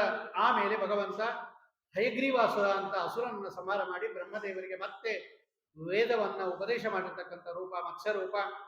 ಮತ್ಸ್ಯಾವತಾರದೊಂದಿಗೆ ಅಷ್ಟಮ ಸ್ಕಂದವನ್ನ ಮುಕ್ತಾಯ ಮಾಡ್ತಕ್ಕಂಥವರಾಗಿ, 9ಮ ಸ್ಕಂದದಲ್ಲಿ ಈ ಸೂರ್ಯವಂಶ ಮತ್ತು ಚಂದ್ರವಂಶ 2 ರಾಜರುಗಳ ಕತೆ ಹೇಳ್ರಿ ಅಂತ ಕೇಳ್ತಾನೆ ಪರೀಕ್ಷಿತ್ ರಾಜ. ನೀವೆಲ್ಲ ಕತೆ ಹೇಳಿದ್ರಿ, ಈ ಸತ್ಯವ್ರತ ಅಂತ ಏನು ಮತ್ಸ್ಯಾವತಾರವನ್ನು ಮಾಡ್ದ, ಅವನೇ ಮುಂದೆ ವೈವಸ್ವತಮನು ಅಂತ ಹುಟ್ಟುತ್ತಾನೆ ಅಂತ ಕೇಳಿದಿವಿ. ವಿವಸ್ವಾನ್ ಸೂರ್ಯನ ಪುತ್ರನಾಗಿ, ಅವನ ಮಕ್ಕಳೇ ಇಕ್ಷಾಕು ಮೊದಲಾದವರು. ಆ ಕಥೆಗಳನ್ನೆಲ್ಲ ನಮ್ಗೆ ಹೇಳ್ರಿ ಮಹಾನುಭಾವರ ಕಥೆಯನ್ನ ಅಂದಾಗ, 9ಮ ಸ್ಕಂದದಲ್ಲಿ ಈ ಸೂರ್ಯವಂಶ ಮತ್ತು ಚಂದ್ರವಂಶದ ರಾಜರುಗಳ ಕಥೆಯನ್ನು ವಿಸ್ತಾರವಾಗಿ ವರ್ಣನೆ ಮಾಡಿದ್ದಾರೆ. ಅದರಲ್ಲಿ ಮೊದಲು ಸೂರ್ಯವಂಶದ ಕಥೆಯನ್ನು ಹೇಳುತ್ತಾರೆ. ನೋಡಪ್ಪ, ಪರಮಾತ್ಮ ಇದ್ದಾನೆ, ಅವನ ನಾಭಿಕಮಲದಿಂದ ಬ್ರಹ್ಮದೇವರು ಉತ್ಪನ್ನರಾದರು. ಆ ಬ್ರಹ್ಮದೇವರ ಮಕ್ಕಳೇ ಮರೀಚಿ ಋಷಿಗಳು, ಮರೀಚಿ ಋಷಿಗಳ ಮಕ್ಕಳೇ ಕಶ್ಯಪ ಋಷಿಗಳು. ಕಶ್ಯಪ ಋಷಿಗಳಿಗೆ ಅದಿತಿ ದೇವಿಯಲ್ಲಿ ಉತ್ಪನ್ನನಾದವನೇ ವಿವಸ್ವಾನ್ ಅಂತ ಸೂರ್ಯ. ಅವನು ಸೂರ್ಯ, ಅವನಿಗೆ ವಿವಸ್ವಾನ್ ಅಂತ ಹೆಸರು. ಆ ಸೂರ್ಯನಿಗೆ ವೈವಸ್ವತಮನು ಅವನ ಮಗ, ಅವನಿಗೆ ಶ್ರಾದ್ದ ದೇವ ಅಂತ ಹೆಸರು. ಅವನ ಹೆಂಡತಿ ಶ್ರದ್ಧಾದೇವಿ ಅಂತ. ಇವರಿಗೆ ಮೊದಲು ಮಕ್ಕಳಿರ್ಲಿಲ್ಲ. ಒಂದು ಯಜ್ಞ ಮಾಡಿದಾಗ, ಆ ಯಜ್ಞ ಮಾಡಿದಾಗ ರಾಣಿ ಬಂದು ಕೇಳಿದ್ರು. ಆ ಹೋತ್ರು ಅಂತ ಒಬ್ಬ ಇರ್ತಾರೆ ಮಂತ್ರ ಹೇಳೋರು, ಅವ್ರ ಹತ್ರ ಹೋಗ್ಬಿಟ್ಟು, ನೋಡಿ ನಮ್ಗೆ ಹೆಣ್ಮಗು ಬೇಕು, ನೀವು ಅಂತ ಮಂತ್ರ ಹೇಳ್ಬಿಡಿ ಹೋಮ ಮಾಡೋವಾಗ ಅಂತ. ಸರಿ, ರಾಣಿ ಹೇಳಿದಾಳೆ ಅಂದ್ಬಿಟ್ಟು ಆ ಹೋತ್ರು ಏನ್ ಮಾಡಿದ್ದಾರೆ, ಹೆಣ್ಮಗು ಆಗುವಂತ ಮಂತ್ರ ಹೇಳ್ಬಿಟ್ರು. ಇಂತಿಂತ ಮಕ್ಕಳು ಬೇಕಾದ್ರೆ ಇಂತಿಂತ ಮಂತ್ರ ಹೇಳಬೇಕು ಅಂತಿದೆ ಅಲ್ಲಿ. ಸರಿ, ಅವ್ರು ಹೆಣ್ಮಗು ಆಗುವಂತ ಮಂತ್ರ ಹೇಳ್ಬಿಟ್ರು, ಹೆಣ್ಮಗು ಹುಟ್ಟುಬಿಟ್ರು. ಇವನಿಗೆ ಗಂಡು ಮಗು ಬೇಕಾಗಿತ್ತು. ಸ್ವಲ್ಪ ಮನಸ್ಸಿಗೆ ಅಸಮಾಧಾನ ಆಯಿತು ಈ ಶ್ರಾದ್ದ ದೇವನಿಗೆ. ವಸಿಷ್ಠರ ಹತ್ರ ಕೇಳ್ದ, ಸ್ವಾಮಿ ವಸಿಷ್ಠರೇ, ನೀವು ಪುರೋಹಿತ್ಯ ಮಾಡಿಸಿದಾಗಲೂ ಸ್ವಲ್ಪ ವ್ಯತ್ಯಾಸ ಆಗುತ್ತಲ್ಲ, ಯಾಕೆ ಅಂತ. ಅವ್ರು ನೋಡು ಈ ಹೋತ್ರು ಬೇರೆ ಬೇರೆ ಮಂತ್ರ ಹೇಳ್ಬಿಟ್ಟಾರೆ, ನಿಮ್ ರಾಣಿ ಹೋಗಿ ಕೇಳಿದ್ಲು ಹೆಣ್ಣು ಮಗು ಬೇಕು ಅಂತ. ಯೋಚನೆ ಮಾಡಬೇಡ, ಇದನ್ನೇ ನಾನು ಗಂಡು ಮಾಡಿಕೊಡ್ತೀನಿ ಅಂದ್ರು ಅವರು. ನೀನ್ ಗಂಡು ಮಗು ಬೇಕಲ್ವಾ, ನೋಡಿ ಹೆಣ್ಣು ಮಗುನೇ ಗಂಡು ಮಾಡಿಕೊಡ್ತೀನಿ ಅಂತ ಹೇಳಿ ಭಗವಂತನನ್ನ ಸ್ತೋತ್ರ ಮಾಡಿದ್ರು. ಭಗವಂತ ಪ್ರತ್ಯಕ್ಷನಾದ. ಏನ್ ಬೇಕಪ್ಪ ವಸಿಷ್ಠ ಅಂದ. ನೋಡಿ ಸ್ವಾಮಿ, ಇವನಿಗೆ ಗಂಡು ಮಗು ಬೇಕಾಗಿತ್ತು, ಹೆಣ್ಣು ಹುಟ್ಬಿಡ್ತು, ಇದನ್ನು ಗಂಡು ಮಾಡಿಕೊಡೋದ್ರು. ಮಾಡ್ಕೊಡ್ತೀನಿ ಇಂದ ಭಗವಂತ ಗಂಡು ಮಾಡಿ. ಇಳ ಅಂತ ಅದರ ಹೆಸರು. ಹೆಣ್ಣು ಮಗು ಆಗಿದ್ದಾಗ ಸುದ್ಯುಮ್ನ ಅಂತ ಹೆಸರಾಗೋಯ್ತು. ಗಂಡು ಮಗು ಆಯ್ತು. ಸಂತೋಷ, ಏನಪ್ಪ ಇಟ್ಕೊ. ಸರಿ ಇಟ್ಕೊಂಡ. ಒಳ್ಳೆ ಯೌವನಕ್ಕೆ ಬಂದ 16 ವರ್ಷದ ತರುಣ ಆದ, ಸುಂದರ. ಬೇಟೆಗೆ ಹೋದ ಒಂದು ದಿವಸ. ಆ ಮಂತ್ರಿಗಳನ್ನು ಮಕ್ಕಳನ್ನು ಕರ್ಕೊಂಡು ಕುದುರೆ ಮೇಲೆ ಕರ್ಕೊಂಡು ಬೇಟೆಗೆ ಹೋದ ಹೋದ ಹೋದ ಹೋದ ಇಳಾವೃತ ಖಂಡ ಅಂತ ಒಂದು ಖಂಡ ಇದೆ. ಆ ಇಳಾವೃತ ಖಂಡದಲ್ಲಿ ಕೆಳಗಡೆ ವನ ಇದೆ, ಸುಕುಮಾರ ವನ ಅಂತ. ಅದ್ರೊಳಗೂ ಹೊಟ್ಟೋದ. ಅಲ್ಲೇನಾಗ್ಬಿಟ್ಟಿದೆ ಅಂದ್ರೆ ಶಾಪ ಇದೆ ಅಲ್ಲಿ ರುದ್ರದೇವ್ರದ್ದು. ಯಾರು ಇದ್ರೊಳಗೆ ಬರ್ತಾರೋ ಅವರೆಲ್ಲ ಹೆಂಗಸರಾಗ್ಬಿಡ್ಬೇಕು ಅಂತ. ಅದು ಗೊತ್ತಿಲ್ಲ ಇವರಿಗೆ. ಹೊಟ್ಟೋದು. ಅದು ಹೋದ ತಕ್ಷಣ ಎಲ್ಲರೂ ಹೆಂಗಸರಾಗ್ಬಿಟ್ರು. ಆ ಕುದುರೆಗಳು ಹೆಂಗಸರಾಗ್ಬಿಟ್ರು, ಹೆಣ್ಣು ಕುದುರೆ ಆಗ್ಬಿಟ್ರು. ಬರುವಾಗ ಗಂಡಸಾಗಿದ್ದಾರೆ, ಹೋಗುವಾಗ ಹೆಂಗಸಾಗ್ಬಿಟ್ಟಿದ್ದಾರೆ. ಮನೆಗೆ ಹೋಗಕ್ಕೆ ನಾಚಿಕೆ ಇವರಿಗೆ. ಅಲ್ಲೇ ಕಾಡಲ್ಲಿ ಓಡಾಡ್ತಾ ಇದ್ದ. ಸುಂದರ ಕೂಸು ಹೆಣ್ಣು ಮಗಳವಳು, ಇಳ ಅಂತ. ಮತ್ತೆ ಈ ಚಂದ್ರನ ಮಗ ಬುಧ ನೋಡ್ದ ಅವನು ಅಂತರಿಕ್ಷದಿಂದ. ಇದ್ಯಾರು ಹೆಣ್ಣು ಮಗಳು ಇಷ್ಟೊಂದು ಚೆನ್ನಾಗಿರೋದು, ರೂಪಸಿ ಓಡಾಡ್ತಾ ಇದ್ದಾಳೆ ಅಂತ ಹೇಳಿ ಅವ್ರು ದೇವತೆಗಳಲ್ಲಿ ಬಂದು ಗಂಧರ್ವ ವಿವಾಹ ಮಾಡ್ಕೊಳ್ಳೋದು ಅವರಿಗೆ ಸಮ್ಮತ. ಅದು ಶಾಸ್ತ್ರ ಸಮ್ಮತನೇ, ಅದಕ್ಕೆ ಗಾಂಧರ್ವ ವಿವಾಹ ಅಂತ ಕರೀತಾರೆ. ಅವಳು ಬಂದು ಕೇಳ್ದ, ನಾನು ಮದುವೆ ಮಾಡ್ಕೋತೆ ನೀನು? ಹ್ಞೂ ಅಂದ್ಬಿಟ್ಟು. ಸರಿ, ಮದುವೆನೂ ಮಾಡ್ಕೊಂಬಿಟ್ಟ. ಅಲ್ಲಿ ಪುರೂರವ ಅಂತ ಒಬ್ಬ ಮಗನೂ ಹುಟ್ಟುಬಿಟ್ಟ. ಆ ದೇವತೆಗಳು ಜಾಸ್ತಿ ದಿನ ಇರಲ್ಲ ಇಲ್ಲಿ ಭೂಲೋಕದಲ್ಲಿ. ಮತ್ತೆ ಹೊಟ್ಟೋದ ಅವನು ಬುಧ, ಸ್ವರ್ಗಲೋಕಕ್ಕೆ ಹೊಟ್ಟೋದ. ಚಂದ್ರನ ಮಗ ಅವನು ಬುಧ. ಇವಳಿಗೆ ಒಬ್ಬಳೇ ಇದ್ದಾಳೆ ಈಗ ಇಳ. ಏನ್ ಮಾಡ್ಬೇಕು ಅಂತ ಗೊತ್ತಾಗಲಿಲ್ಲ.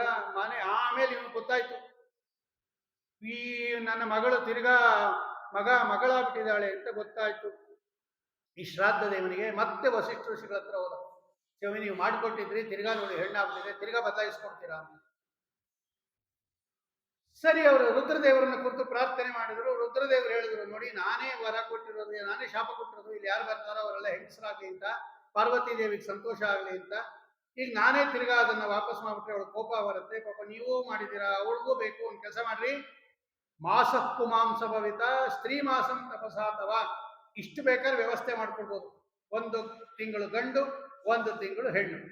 ಅಲ್ಲಿಗೆ ಅವಳಿಗೂ ಸಂತೋಷ ಆಗುತ್ತೆ, ನಿಂಗೂ ಸಂತೋಷ ಆಗುತ್ತೆ. ಇಷ್ಟು ಮಾತ್ರ ಮಾಡ್ಬೋದು, ಬೇರೆ ಮಾಡೋಕ್ಕಾಗಲ್ಲ ಅಂದ್ರು. ಸರಿ, ಅಷ್ಟಾನ ಮಾಡ್ರಿ ಅಂದ್ರು. ಸರಿ, ತಥಾಸ್ತು ಅಂದ್ರು ಅವರು. ಆವತ್ತಿಂದ ಅವನು 1 ತಿಂಗಳು ಗಂಡು, 1 ತಿಂಗಳು ಹೆಣ್ಣು. 1 ತಿಂಗಳು ಸುದ್ಯುಮ್ನಾಗಿ ಗಂಡು ರಾಜಪೋಷಾಕದಲ್ಲಿರೋದು, 1 ತಿಂಗಳು ಅಡಿಗೆ ಮನೆಯಲ್ಲಿ ಇರೋದು. ಇವರೆಲ್ಲ ಆಶ್ಚರ್ಯ, 1 ತಿಂಗಳು ಎಲ್ಲೋಗ್ತಾನೆ ನಮ್ಮ ರಾಜ, ಕಾಣದೇ ಇಲ್ವಲ್ಲ ಅಂತ. ಆಮೇಲೆ ಎಷ್ಟೋ ವರ್ಷ ಹಂಗೆ ಇದ್ಬಿಟ್ಟ. ಅವನು 1 ತಿಂಗಳು ಗಂಡು, 1 ತಿಂಗಳು ಹೆಣ್ಣು, 1 ತಿಂಗಳು ಗಂಡು, 1 ತಿಂಗಳು ಹೆಣ್ಣು. ಕಡೆಗೆ ಅವನಿಗೂ ಬೇಜಾರಾಗುತ್ತೆ, ಇದೇನು ಪೂರ್ತಿ ಗಂಡು ಅಲ್ಲ, ಪೂರ್ತಿ ಹೆಣ್ಣು ಅಲ್ಲ ಅಂತೇಳಿ ತನ್ನ ಮಗ ಹೇಗಿದ್ರು ಅವನು ಹುಟ್ಟಿದ್ದ ಪುರೂರವ ಅಂತಕ್ಕಂಥವನು ಅವನಿಗೆ ರಾಜ್ಯವನ್ನ ಕೊಟ್ಟುಬಿಟ್ಟು ತಾನು ಹೊರಟೋದ. ಇದಾದ ಮೇಲೆ, ಈ ಘಟನೆ ಎಲ್ಲ ಮುಗಿದ ಮೇಲೆ, ಈ ಶ್ರಾದ್ದ ದೇವನಿಗೆ 10 ಜನ ಮಕ್ಕಳು ಹುಟ್ಟಿದ್ರು. ಇಕ್ಷ್ವಾಕು, ನೃಗ, ಶರ್ಯಾತಿ, ದಿಷ್ಟ, ದೃಷ್ಟ, ಕರೂಷಕ, ನರಿಷ್ಯಂತ, ಪೃಷದ್ರ, ನಾಭಾಗ, ನಭ ಅಂತ ಇವರ ಕಥೆ ಎಲ್ಲ ವಿಸ್ತಾರವಾಗಿ ವರ್ಣನೆ ಮಾಡಿದ್ದಾರೆ. ಇದರಲ್ಲಿ ನಾಭಾಗ ಶರ್ಯಾತಿ ಅಂತ ಅವನ ಮಗಳೇ ಸುಕನ್ಯಾ ಅಂತ ಚವನ ಋಷಿಗಳಾಗೆ ಕೊಟ್ಟು ಲಗ್ನ ಮಾಡಿದ್ದ. ಕೋಪಿಷ್ಠರು, ಮಹಾ ಚವನ ಋಷಿಗಳು ಬೇರೆ, ವೃದ್ಧಾಪ್ಯ ಬೇರೆ. ಇವಳು ಸುಂದರ ಚಿಕ್ಕ ಹುಡುಗಿ. ಅವಳ ಆಶ್ರಮದಲ್ಲಿ ಇವಳು ಮುಳು ತಗೊಂಡು ಚುಚ್ಚು ಬಿಡ್ತಾಳೆ. ಆ ಹುತ್ತದಲ್ಲಿ 2 ಪಳಪಳ ಅಂತ ಹೊಳಿತಾ ಇತ್ತು. ಕಣ್ಣಲ್ಲಿ ರಕ್ತ ಬರೋಕ್ಕೆ ಶುರುವಾಯ್ತು ಅದು ಹುತ್ತದಿಂದ. ಕೇಳಿದ, ಯಾರು ಅಪಚಾರ ಮಾಡಿದ್ದೀರಾ ಇಲ್ಲಿ ಅಂದಾಗ ಇವಳು ಹೇಳಿದ್ರು, ನಾನೇ ಮುಳು ತಗೊಂಡು ಚುಚ್ಚುಬಿಟ್ಟೆ ಅಂತ. ಎಂತ ಕೆಲಸ ಮಾಡಿದೆ? ಅವ್ರು ಋಷಿಗಳವರು ತಪಸ್ ಮಾಡ್ತಾ ಇದ್ರು, ಅವ್ರ ಕಣ್ಣಿಗೆ ಚುಚ್ಚುಬಿಟ್ಟಿದ್ಯಾ? ಮಹಾ ಕೋಪಿಷ್ಠರು, ಏನ್ ಮಾಡ್ಲಿ? ಇವ್ರಿಗೆ ಮಲಮೂತ್ರ ಎಲ್ಲ ಹಂಗೆ ಬಂದಾಗೋಯ್ತು. ಕಟ್ಕೊಂಡ್ಬಿಡ್ತು, ಹೊಟ್ಟೆ ಉಗ್ರ ಬಂದ್ಬಿಡ್ತು ಇವ್ರು ಸೈನಿಕರಿಗೆ, ಇವರಿಗೆಲ್ಲ ಶರ್ಯಾತಿಗೆ. ಏನಾದ್ರು ಮಾಡಿ ಪರಿಹಾರ ಮಾಡಿ ಅಂದ್ರು. ಆಗ ವರ್ಷ ಅವ್ರು ಹೇಳಿದ್ರು ಚವನರ್ಷಿಗಳು, ಇವಳನ್ನು ಕೊಟ್ಟು ನಂಗೆ ಲಗ್ನ ಮಾಡ್ಬೇಕು, ಆವಾಗ ಸರಿ ಹೋಗುತ್ತೆ ಅಂದ್ರು. ಇವ್ನಿಗೆ ಒಪ್ಕೊಳ್ಳಿಲ್ಲ. ಅವಳು 8 ವರ್ಷ, ಅವ್ರಿಗೆ 80 ವರ್ಷ. ಇಲ್ಲ, ಒಪ್ಕೊಂಬಲ್ಲ ಅಂದ. ಸರಿ, ಒದ್ದಾಡಿ ಸಾಯಿಲಿ ಅಂದ್ರು ಅವರು. ಕಡೆಗೆ ಆ ಸುಕನ್ಯಾ ಹೇಳಿದ್ರು, ಸ್ವಾಮಿ ನೀವು ಬದುಕಿದ್ರೆ ಸಾಕು, ಒಂದು ಕೊಟ್ಟು ಲಗ್ನ ಮಾಡ್ಬಿಡಿ ನನ್ನ. ಕೊಟ್ಟು ಲಗ್ನ ಮಾಡ್ಬಿಟ್ಟ. ಸರಿ ಹೋಯ್ತು ಇವ್ರಿಗೆಲ್ಲ. ಆ ಚವನ ಋಷಿಗಳ ಆಶ್ರಮಕ್ಕೆ ಒಂದ್ಸಲ ಅಶ್ವಿನಿ ದೇವತೆಗಳು ಬಂದರು. ಅವರಿಗೆ ಸೋಮಪಾನ ಅಂತ ಇರುತ್ತೆ ದೇವತೆಗಳಿಗೆ. ಆ ಸೋಮಪಾನ ಕೊಡ್ತಾ ಇರಲಿಲ್ಲ ಈ ಅಶ್ವಿನಿ ದೇವತೆಗಳಿಗೆ. ಅವರು ದೇವ ವೈದ್ಯರು ಅಂದ್ಬಿಟ್ಟು ಅವರು ಬಂದರು ಈ ಚವನ ಋಷಿಗಳ ಆಶ್ರಮಕ್ಕೆ. ನಮಗೆ ಸೋಮಪಾನ ಕೊಡಿಸ್ತೀರಾ ನೀವು ಚವನ ಋಷಿಗಳೇ? ನನಗೇನು ಕೊಡ್ತೀರಾ ಅಂದ್ರು. ನಿಮ್ಗೆ ಏನು ಬೇಕು ಅಂದ್ರು ಅವರು. ನನ್ನನ್ನು ಒಳ್ಳೆ ತರುಣನನ್ನಾಗಿ ಮಾಡಬೇಕು ಅಂದ್ರು ಚವನ ಋಷಿಗಳು. ಹ್ಞೂ ಅಂದ್ರು. ಆ ಕಡೆ ಒಬ್ರು ಈ ಕಡೆ ಒಬ್ರು, ಅವ್ರು ನಡಿಯಕ್ ಕೂಡ ಆಗ್ತಾ ಇರ್ಲಿಲ್ಲ. ಹಂಗೆ ಆ ಕಡೆ ಒಬ್ರು ಈ ಕಡೆ ಒಬ್ರು ಹಿಡ್ಕೊಂಡು ಅಶ್ವಿನಿ ದೇವತೆಗಳು ಅವರು ಇಬ್ರು ಕೂಡ ನಸಸ್ಯ ದಸರು ಇಬ್ರು ಏನ್ ಮಾಡಿದ್ರು, ಒಂದು ಸರೋವರದಲ್ಲಿ ಮುಳುಗಿಸಿದ್ರು. ಸುಂದರ ರೂಪ, 3 ಜನರು ಒಂದೇ ತರ ಇದ್ದಾರೆ ಮೇಲೆ ಎದ್ರು. ಬಹಳ ಸಂತೋಷ ಆಗೋಯ್ತು ಅವಳಿಗೆ. ನೋಡಮ್ಮ, ನೀನ್ ಗಂಡನ್ ಕೊಟ್ಟಿದೀವಿ, ಒಳ್ಳೆ ತರುಣ ತಗೊಂಡು ಸರಿ ಅವನ ಜೊತೆ ಸಂಸಾರ ಮಾಡ್ಕೊಂಡಿದ್ಲು. ಈ ಒಂದ್ ಸ್ವಲ್ಪ ದಿನ ಆದ್ಮೇಲೆ ಇವನು ಬಂದ ಶರಿಯಾತಿ, ಆ ಮುದ್ಕನ್ ಕೊಟ್ಟು ಲಗ್ನ ಮಾಡ್ಬಿಟ್ಟೆ. ಪಾಪ ಎಲ್ಲಿ ತಲೆ ತಿಂತಾನೋ ಓಳಾಯ್ತಾನೋ ನೋಡೋಣ ಅಂತ ಬಂದು ನೋಡಿದ್ರೆ ಈ ಹುಡುಗನ ಜೊತೆ ಕೂತ್ಕೊಂಡು ಉಯ್ಯಾಲೆ ಕೂತ್ಕೊಂಡು ತೂಕ್ಕೋತಾ ಇದ್ದಾಳೆ ಇವಳು. ಕೋಪ ಬಂದ್ಬಿಡ್ತು ಅವನಿಗೆ. ಏನಮ್ಮ ಹಿಂಗ್ ಮಾಡ್ಬಿಟ್ಟಿ ನೀನು? ಚಿಕೀಷಿತಂತೆ ಕಿಮಿದಂ ಪತಿಸ್ತ್ವಯ ಪ್ರಲಂಬಿತೋ ಲೋಕ ನಮಸ್ಕೃತ ಋಷಿ.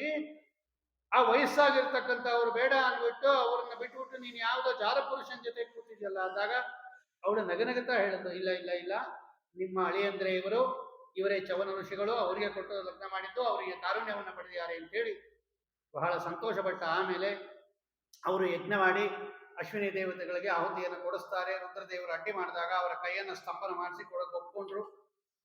ಅದೇ ಇವತ್ತು ಚವನ್ ಪ್ರಾಶ್ ಅಂತ ಬಂದಿರೋದು ಆಯುರ್ವೇದದಲ್ಲಿ. ಎಲ್ಲ ತರುಣರಾಗ್ಬಿಡ್ತಾರೆ ಅದನ್ನ ತಗೊಂಡ್ರೆ ಅಂತ. ಅವ್ರ ತಗೋಬರೋ ಮಾರೋರೋ ಗೊತ್ತಿಲ್ಲ,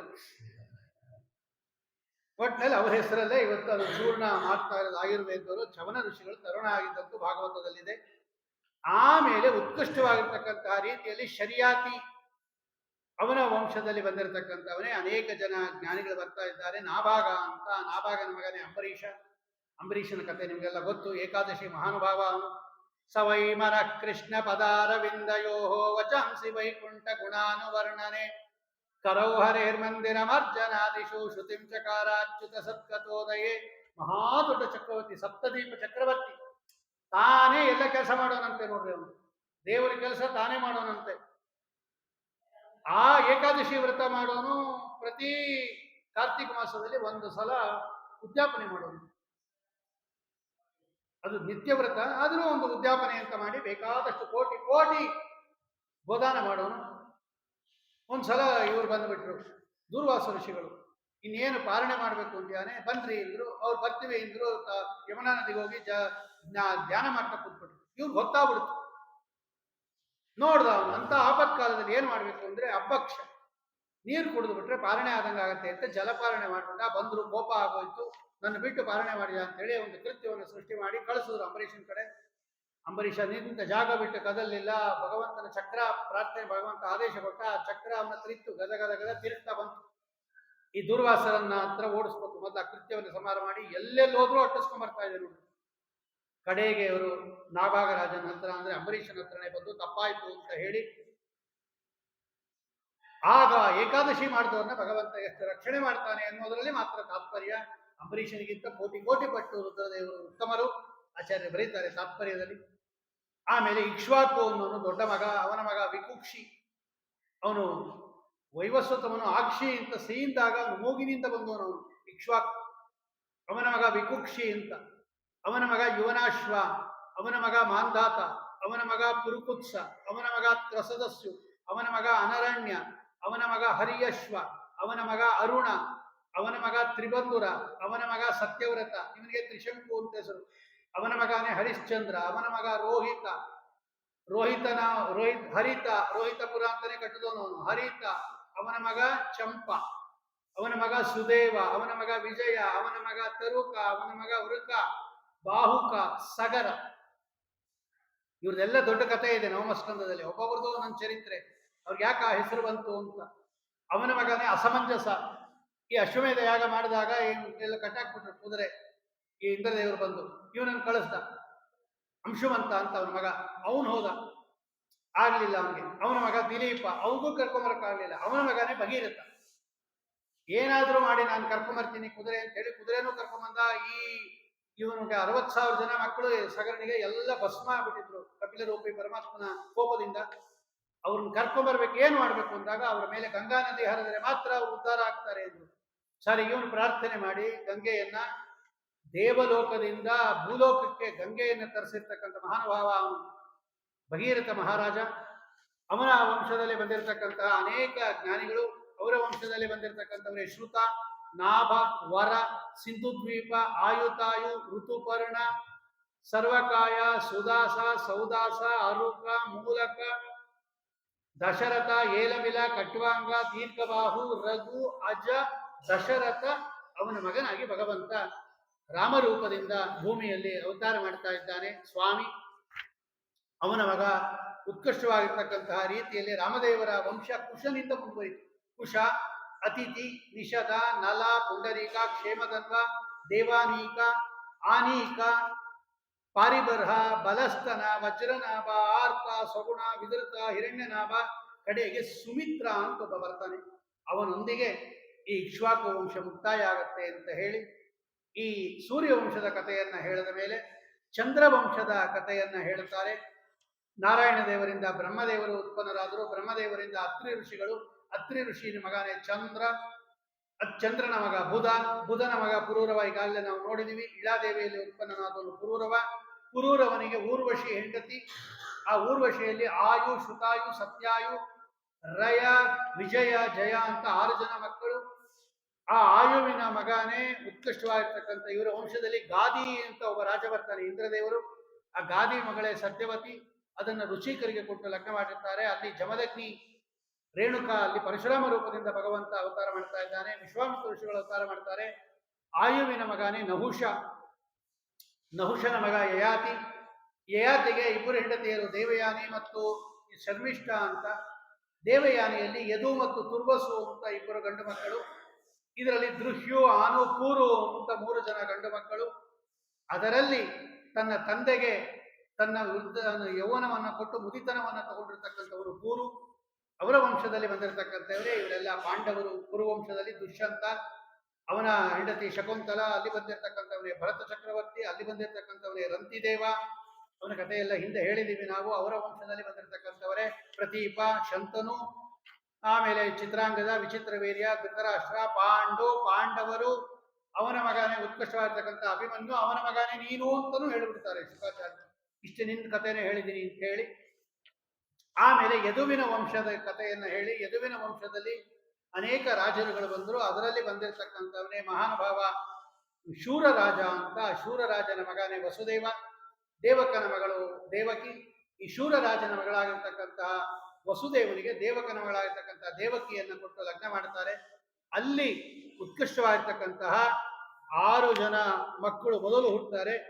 ಆಮೇಲೆ 7ನೇದು ಗರ್ಭಸ್ರಾವ ಆಗತ್ತೆ. 8ನೇವನೇ ಭಗವಂತ 8ನೇ ಅಷ್ಟಮ ಗರ್ಭವಾಗಿ ದೇವಕಿ ವಸುದೇವರಲ್ಲಿ ನಿಮಿತ್ತ ಮಾಡಿಕೊಂಡು ಭಗವಂತ ಯದಾ ಯದಾ ಹಿ ಧರ್ಮಸ್ಯ ಗ್ಲಾನಿರ್ಭವತಿ ಭಾರತ ಅಭ್ಯುತ್ಥಾನಮಧರ್ಮಸ್ಯ ತದಾತ್ಮಾನಂ ಸೃಜಾಮ್ಯಹಂ ಪರಿತ್ರಾಣಾಯ ಸಾಧೂನಾಂ ವಿನಾಶಾಯ ಚ ದುಷ್ಕೃತಾಂ ಧರ್ಮ ಸಂಸ್ಥಾಪನಾರ್ಥಾಯ ಸಂಭವಾಮಿ ಯುಗೇ ಯುಗೇ. ಕೃಷ್ಣ ಪರಮಾತ್ಮ ವಸುದೇವ ದೇವಕಿಯರನ್ನು ನಿಮಿತ್ತ ಮಾಡಿಕೊಂಡು ಅವತಾರ ಮಾಡ್ತಾ ಇದ್ದಾನೆ. ಆಮೇಲೆ ಸುಭದ್ರ ಹುಟ್ಟುತ್ತಾಳೆ. ಇದಿಷ್ಟು ಕೃಷ್ಣನ ಕಥೆ ಅಂತ ಹೇಳಿದಾಗ ಆಗ ರಾಜ ಕೇಳ್ತಾನೆ, ಸ್ವಾಮಿ ಇಷ್ಟು ಚಿಕ್ಕದಾಗಿ ನೀವು ಕೃಷ್ಣನ ಕಥೆ ಹೇಳಿದ್ರೆ ನನಗೆ ತೃಪ್ತಿ ಆಗೋದಿಲ್ಲ. ನನಗೆ ವಿಸ್ತಾರವಾಗಿ ನಮ್ಮ ಸ್ವಾಮಿಯ ಕಥೆಯನ್ನು ಹೇಳ್ರಿ. ನಮ್ಮ ತಾತಂದಿರನ್ನ ಉದ್ಧಾರ ಮಾಡಿದವನು, ನನ್ನನ್ನು ಉದ್ಧಾರ ಮಾಡಿದವನು, ಇಡೀ ಜಗತ್ತನ್ನ ಉದ್ಧಾರ ಮಾಡುವನು, ಅವನ ಕಥೆಯನ್ನು ವಿಸ್ತಾರವಾಗಿ ಹೇಳಿ ಎಂದಾಗ ದಶಮಸ್ಕಂದದಲ್ಲಿ ಕೃಷ್ಣಾವತಾರದ ಕಥೆಯನ್ನು ಹೇಳ್ತಾರೆ. ನಾಳೆ ಅದನ್ನ ಕೃಷ್ಣಾವತಾರದ ಕಥೆಯನ್ನು ನಾಳೆ ಚಿಂತನೆ ಮಾಡೋಣ. ಶ್ರೀಕೃಷ್ಣ ಅರ್ಪಣಮಸ್ತು. ಕಾಯೇನ ವಾಚಾ ಇಂದ್ರಿಯರ್ವಾ ಬುದ್ಧ್ಯಾತ್ಮನಾ ವಾ ಪ್ರಕೃತಿ ಸ್ವಭಾವಾತ್ ಕರೋಮಿ ಯದ್ಯತ್ ಸಕಲಂ ಪರಸ್ಮೈ ನಾರಾಯಣಾಯೇತಿ ಸಮರ್ಪಯಾಮಿ. ಸರ್ವಂ ಶ್ರೀಕೃಷ್ಣಾರ್ಪಣಮಸ್ತು. ಶ್ರೀಮದ್ವೇಷಾರ್ಪಣಮಸ್ತು. ಯೋಂ ಪ್ರವಿಶ್ಯ ಮಮ ವಾಚಂ ಸಂಜೀವಯೇನ ಶಕ್ತಿಧರ ಸ್ಫುರಾಂ ಅನ್ಯಾಂ ಸಹಸ್ರಪರಾಧೀನ್ ಪ್ರಣಾನ್ ನಮೋ ಭಗವತೆ ವ್ಯಾಸಾಯ ಭವನಾಶಾಯ ಶ್ರೀಶಾಯ